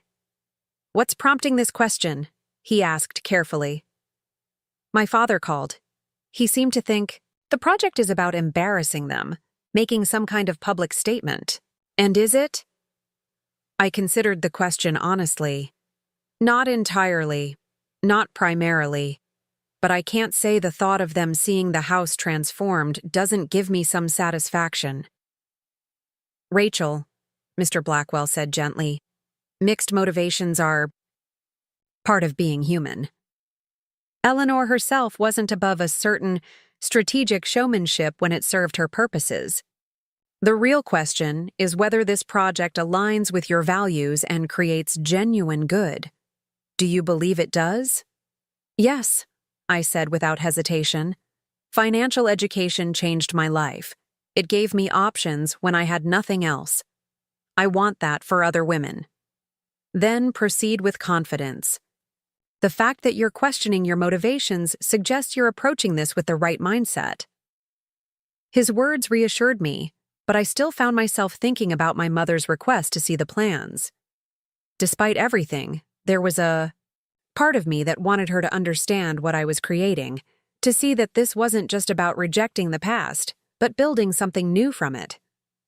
The next day, I had my assistant at Apex make copies of the renovation plans and deliver them to my parents' downtown condo. I included no note, no explanation. The gesture itself would have to be enough. A week passed with no acknowledgement. I told myself I hadn't expected anything different and focused on the progress at the house. The structural work was nearly complete, and finishes were being selected. Miranda had incorporated elements that subtly honored Eleanor. A color palette drawn from her favorite painting, built-in bookcases modeled after those in her study, even a small stained glass installation in the entryway with a pattern reminiscent of her preferred investment portfolio visualization. In February, I received an unexpected email from Mara at Wilson Home Designs. "Just thought you should know, major restructuring happening here. Your father is stepping down as CEO. Board pressure after financial review. Ethan taking over with strict oversight committee. Coastal development officially abandoned." So it had finally happened. The House of Cards had collapsed, not because of my actions, but due to the inevitable consequences of my father's risky decisions. I felt no triumph, only a quiet certainty that this had always been coming. Later that same day, another surprise, a text from Ethan. "Heard about your project at the house. Bold move. Dad's being replaced at WHD. Mom's taking it hard. I'm trying to salvage what I can. We should talk sometime." I didn't respond immediately. The old Rachel would have jumped at any hint of family, reconciliation, eager to be welcomed back into the fold. But I was different now. Whatever relationship might exist between us in the future would have to be built on new terms, with clear boundaries and mutual respect. 3 days later, I received a small package by courier. Inside was an antique silver letter opener with a pearl handle. I recognized it immediately. It had sat on Eleanor's desk for as long as I could remember. Accompanying it was a note in my mother's handwriting. This belonged to Eleanor. She would want it to have a place in the center that bears her name. V. The gesture was unexpected, complicated in its implications. An olive branch? An acknowledgement? Whatever it meant, it represented the first time my mother had referred to the center directly, recognizing it as something legitimate, rather, than dismissing it as an act of rebellion. I placed the letter opener on my desk, running my fingers over its smooth handle. Another piece of Eleanor returning to me when I needed her guidance most. March brought the final phases of the renovation and preparations for the center's opening. I hired a director, Dr. Amara Johnson, a former economics professor with extensive experience in financial education programs for underserved communities. Together, we developed the initial curriculum and outreach strategy, focusing first on high school girls and women re-entering the workforce after significant life changes. "This space is remarkable," Dr. Johnson commented during a walkthrough of the nearly completed renovation. "It feels both professional and welcoming, exactly the balance we want to strike." That was the goal, I agreed. Financial education can be intimidating. We needed a setting that feels accessible but still conveys expertise. "The personal touches make it special," she observed, noting the stained glass installation and other elements that honored Eleanor. "You can feel the purpose behind the design." As the opening approached, scheduled for early April, media interest grew. A local business journal requested an interview about the center and its mission. The reporter, a thoughtful woman named Diane, asked questions that went beyond the surface. "This is clearly a personal mission for you," she noted as we sat in what had once been my father's study, now transformed into a bright, welcoming library. "Can you talk about what inspired you to create the Eleanor Mitchell Center?" I had prepared for this question, crafting an answer that emphasized Eleanor's influence without delving into family dysfunction. But sitting in that space, where I'd once been told my financial insights were unwelcome interference, I found myself speaking more candidly than I'd intended. "My grandmother taught me that financial knowledge is a form of freedom," I said. "When everything else in my life was uncertain, the skills she gave me provided options. They allowed me to rebuild when I had nothing. I want other women to have that same foundation, that same security." And why this location? This particular house? I considered how much to reveal. This house represents transformation to me. It was once a place where I felt diminished. Now it's becoming a place where others can be empowered. There's a certain poetry in that. The article, published the following week, was more personal than I'd anticipated but still respectful of boundaries. It described the center's mission and programs in detail, but also touched on themes of reclamation and renewal. The reporter had captured something essential about the project, that it was both a business venture and a deeply personal journey. The piece included a photo of me standing on the front steps of the house, the newly installed sign visible beside me. The Eleanor Mitchell Center for Financial Independence. The image was striking, not because of anything particular about my appearance, but because of the confidence evident in my posture. I looked like I belonged there, like I was exactly where I was meant to be. The article circulated widely, generating significant interest in the center's programs. Enrollment for the initial workshops filled quickly, and we began developing a waiting list system. 2 days after publication, I received a text from an unknown number. Saw the article. Grandmother would be proud. Ethan. His first acknowledgement that what I was building might have value. I didn't respond, but I saved the message. The center's opening event was scheduled for a Saturday in early April. We'd planned a small ceremony, followed by an open house and introductory workshops. The guest list included community leaders, educators, potential partners, and a few key supporters who had helped make the project possible. I didn't invite my family. This wasn't about excluding them specifically. I simply didn't consider them part of this new chapter. The center was mine, my vision, my creation, my tribute to Eleanor. Their presence would complicate what should be a straightforward celebration. The morning of the opening, I arrived early to review final details with Dr. Johnson and the staff. The center now, looked remarkable. The renovation had preserved the building's historic character while creating functional, welcoming spaces for learning. Eleanor's influence was evident throughout, from the investment-themed artwork to the library of financial resources. As I stood in the entryway Taking it all in, I felt a profound sense of rightness. This was what the house had always been meant to become. This was the legacy Eleanor had prepared me to build. The guests began arriving at 10 a.m. Harold Jacobs came first, followed by Mr. Blackwell and several other colleagues of Eleanor's who had supported the project. Zoe arrived with a bouquet of flowers for my office, a space I'd carved out on the second floor, overlooking the garden. "This is amazing, Rachel," she said, embracing me. "From motel room to this in 6 months. Eleanor would be speechless." "I doubt that," I laughed. She always had something insightful to say. More guests arrived: community partners, educators, local officials. The energy was positive, enthusiastic. People seemed genuinely excited about the center's mission and impressed by the thoughtfulness of its design. At 10:45, 15 minutes before the formal ceremony was scheduled to begin, I glanced toward the entrance and froze. My mother stood just inside the doorway, looking uncertain. She wore a simple navy dress, understated by her usual standards, and carried a small gift bag. Our eyes met across the room. I excused myself from the conversation I'd been engaged in and walked toward her, heart pounding with a complicated mixture of emotions.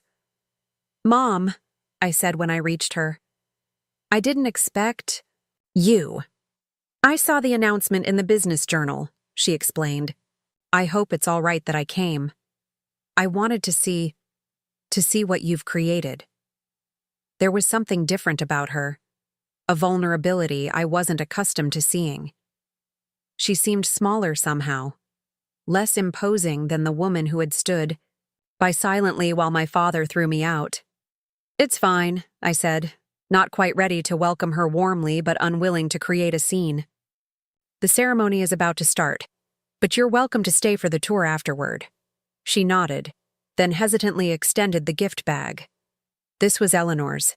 I found it when we were moving. I thought it might belong here now.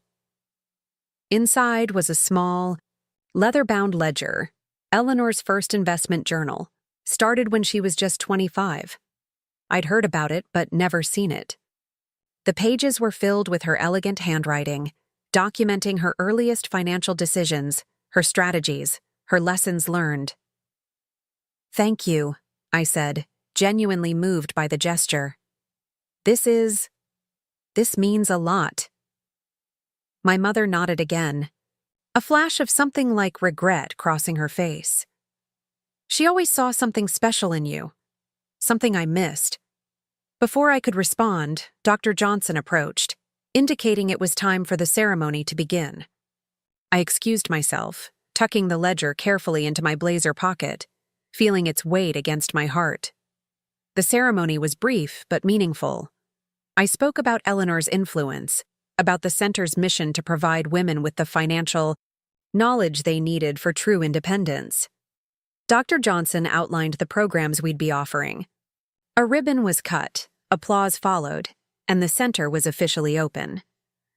As guests dispersed for the tours and workshops, I found myself standing beside my mother in the library, my father's former study, now filled with resources on investing, entrepreneurship, and financial planning. "It's remarkable," she said quietly, looking around. "You've transformed it completely." "That was the goal," I replied, "to create something new from something old." She ran her fingers along the spines of the books on a nearby shelf. "Your father won't come. His pride won't allow it, but he knows. He knows you've built something significant here." I wasn't sure how to respond to this unexpected candor. "It's not about him, or you. It's about Eleanor and what she believed in." "I know." She turned to face me directly. "But it's also about you, Rachel. About what you've become despite us, not because of us. I can see that now." The acknowledgement, so long sought, so long withheld, landed with surprising weight. Not because it changed anything about our fractured relationship, but because it confirmed what I already knew. I had built this on my own terms, created something of value that even those who had dismissed me could no longer deny. "Thank you for coming," I said finally, "and for Eleanor's ledger. It belongs here." She nodded. "I should go. Your guests are waiting." She hesitated, then added, "The cottage on the coast. You've done nice things with it. The new deck looks lovely." So she'd been there, seen the changes I'd made to the property that was now fully mine. The renovations that honored its history while making it more functional, more reflective of my tastes. "It's peaceful there," I said. "I go whenever I can." "Yes," she agreed softly. "It always was." After she left, I rejoined the event, guiding tours and answering questions about the center's programs. But a part of my mind remained with that brief exchange, with the unexpected recognition from a woman who had spent years looking past me. That evening, after all the guests had departed and only the staff remained, I walked through the quiet spaces of the center, appreciating the transformation in its completion. What had once been a showpiece designed to impress was now a place of substance and purpose. The formal living room where I'd been told to sit still and not touch anything was now a collaborative workshop space. The kitchen where family tensions had simmered was now a casual gathering area for women to network and share resources. And my old bedroom, later Ethan's office, was now my workspace, the headquarters from which I would oversee not just the center, but Mitchell Legacy Holdings and my continuing role at Apex.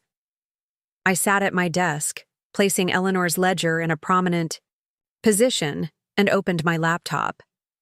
A new email had arrived from Harold Jacobs. "Rachel, the center is everything Eleanor would have hoped for and more. You've honored her legacy perfectly. But more importantly, you've established your own. Congratulations." Harold, my own legacy. The phrase resonated, capturing what today had truly been about. Not revenge, not validation, not even reclamation, but creation. The building of something entirely new that honored the past while looking firmly toward the future. I opened the center's website and reviewed the registration numbers for upcoming workshops.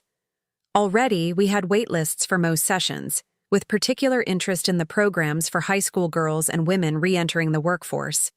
These were the women Eleanor had wanted to reach, those with potential that might otherwise go unrecognized, talents that might be dismissed or diminished. Women who, like me, needed someone to see their value when others couldn't or wouldn't. As I closed my laptop and prepared to leave for the evening, I walked once more through the building, turning off lights and locking doors. In the entryway, I paused beside the stained glass installation that commemorated Eleanor, a subtle pattern of interconnected shapes that resembled her favorite way of visualizing diversified investments. "We did it, Grandma," I said softly to the empty hallway. "We built something that lasts." Outside, the spring evening was mild, cherry blossoms beginning to appear on the trees lining the street. I locked the front door, my door, and walked down the steps to the sidewalk, glancing back at the elegant sign beside the entrance. The Eleanor Mitchell Center for Financial Independence. Below it, in smaller lettering, "Founded by Rachel Wilson." My name, my creation, my legacy.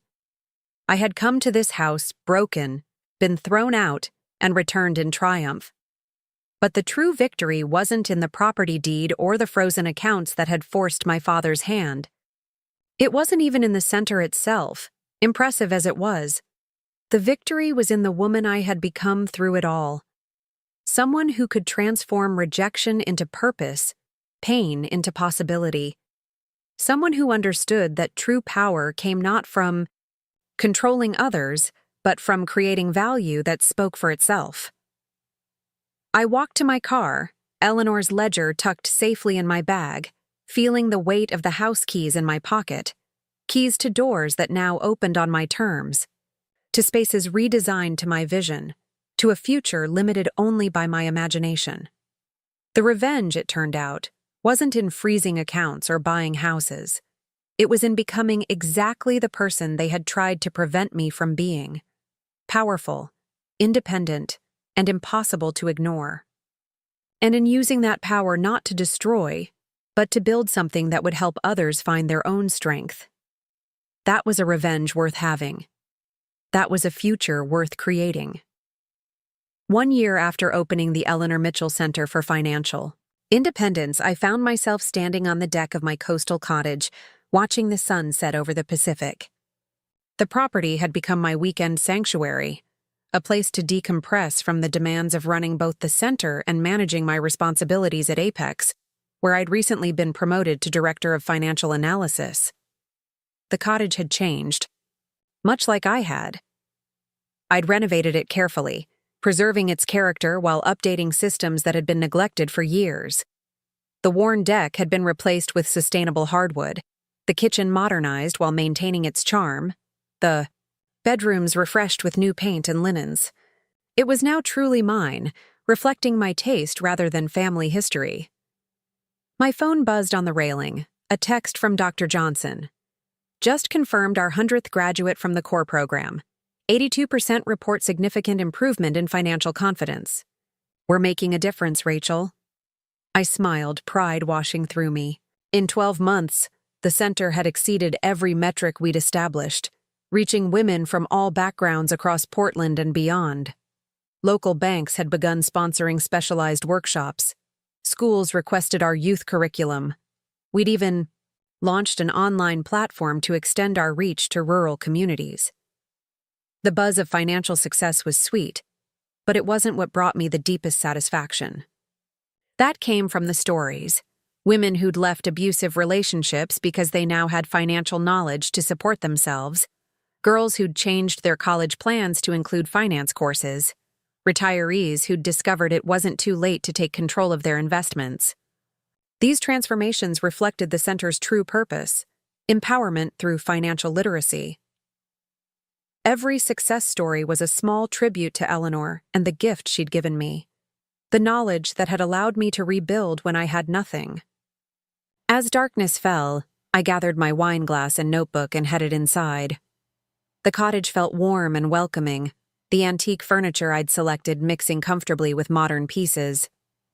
On the mantel sat a single photograph, Eleanor and me at the beach, building a sand castle when I was 7. Her teaching me about foundations even then. My phone rang, Zoe calling for our weekly catch-up. "How's the coastal retreat?" she asked. When I answered, "Peaceful. Exactly what I needed after the grant review madness this week." "Any Wilson sightings in the neighborhood?" This had become a running joke between us, the possibility of awkward encounters given that my parents still owned property nearby, their last remaining asset from the coastal investment scheme. "None," I laughed, though I did get an email from Ethan yesterday, very formal, very businesslike. WHD is hosting a charity event next month. They want to make a donation to the center. Seriously, that's unexpected. Quite. I think it's part of their image rehabilitation strategy. The new board is big on corporate social responsibility. I paused. "I'm considering accepting." Wow, that's a shift. Is it? I moved to the window, watching moonlight shimmer on the waves. The center was never about punishing them. It's about creating something positive. If WHD wants to contribute to that mission, why refuse? Very mature, Zoe observed. Eleanor would approve. After we hung up, I opened my laptop to review the email from Ethan more carefully. The proposed donation was substantial, $50,000 earmarked for the center's high school outreach program. The charity event would feature several local nonprofits, with the center highlighted as a community partner. The old Rachel would have read this as attempted manipulation or a public relations stunt. The new Rachel saw it as an opportunity for the center, for closure, perhaps even for a redefined relationship with what remained of my family. I drafted a careful response, accepting the donation and the invitation to speak briefly at the event. Professional, gracious, but maintaining clear boundaries. This wouldn't be a reconciliation. Too much had happened for that. but it could be an acknowledgement that we'd all moved forward in our separate ways. The next morning, I walked along the shoreline, collecting shells and thinking about the journey of the past 18 months, from being thrown out with nothing but a backpack to creating a thriving nonprofit and advancing in my career, from financial desperation to managing millions in assets through Mitchell Legacy Holdings, from being erased to establishing a legacy that would outlast me. My phone buzzed with a text from an unfamiliar number. "Rachel, it's Meredith. Heard? You're accepting the WHD donation. Smart move. Maybe we could grab coffee sometime, water under the bridge and all that." Meredith Cole, my cousin who had nearly become my father's unwitting accomplice in the house insurance scheme.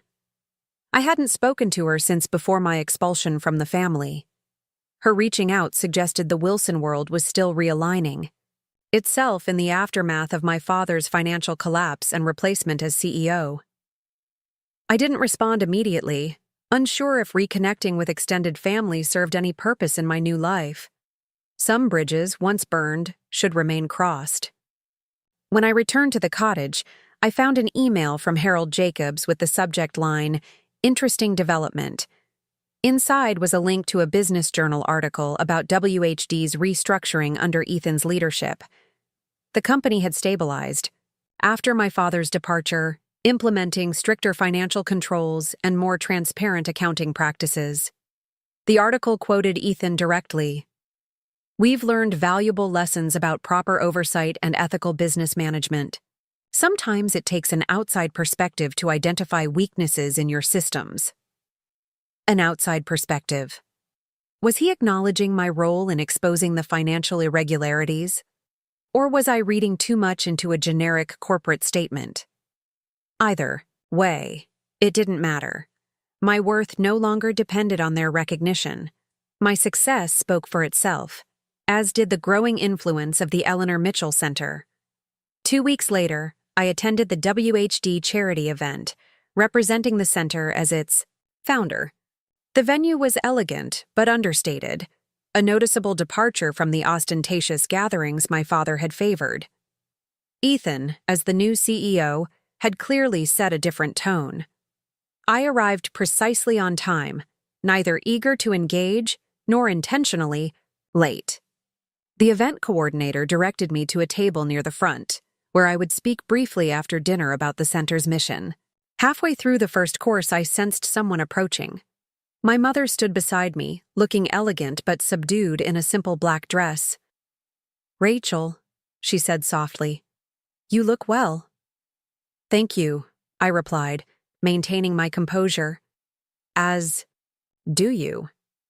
I've been following the center's progress in the business pages. It's impressive what you've built." Coming from Valerie Wilson, this qualified as effusive praise. I nodded, acknowledging the compliment without overreacting to it. "Thank you for saying so. It's been rewarding work." She hesitated, then added, "Your father couldn't attend tonight. His health hasn't been good since everything. But he knows about the donation." He didn't object. The subtext was clear. This olive branch, small as it was, had my father's tacit approval. Not that it mattered to me anymore, but it suggested some evolution in his thinking, or at least his strategy.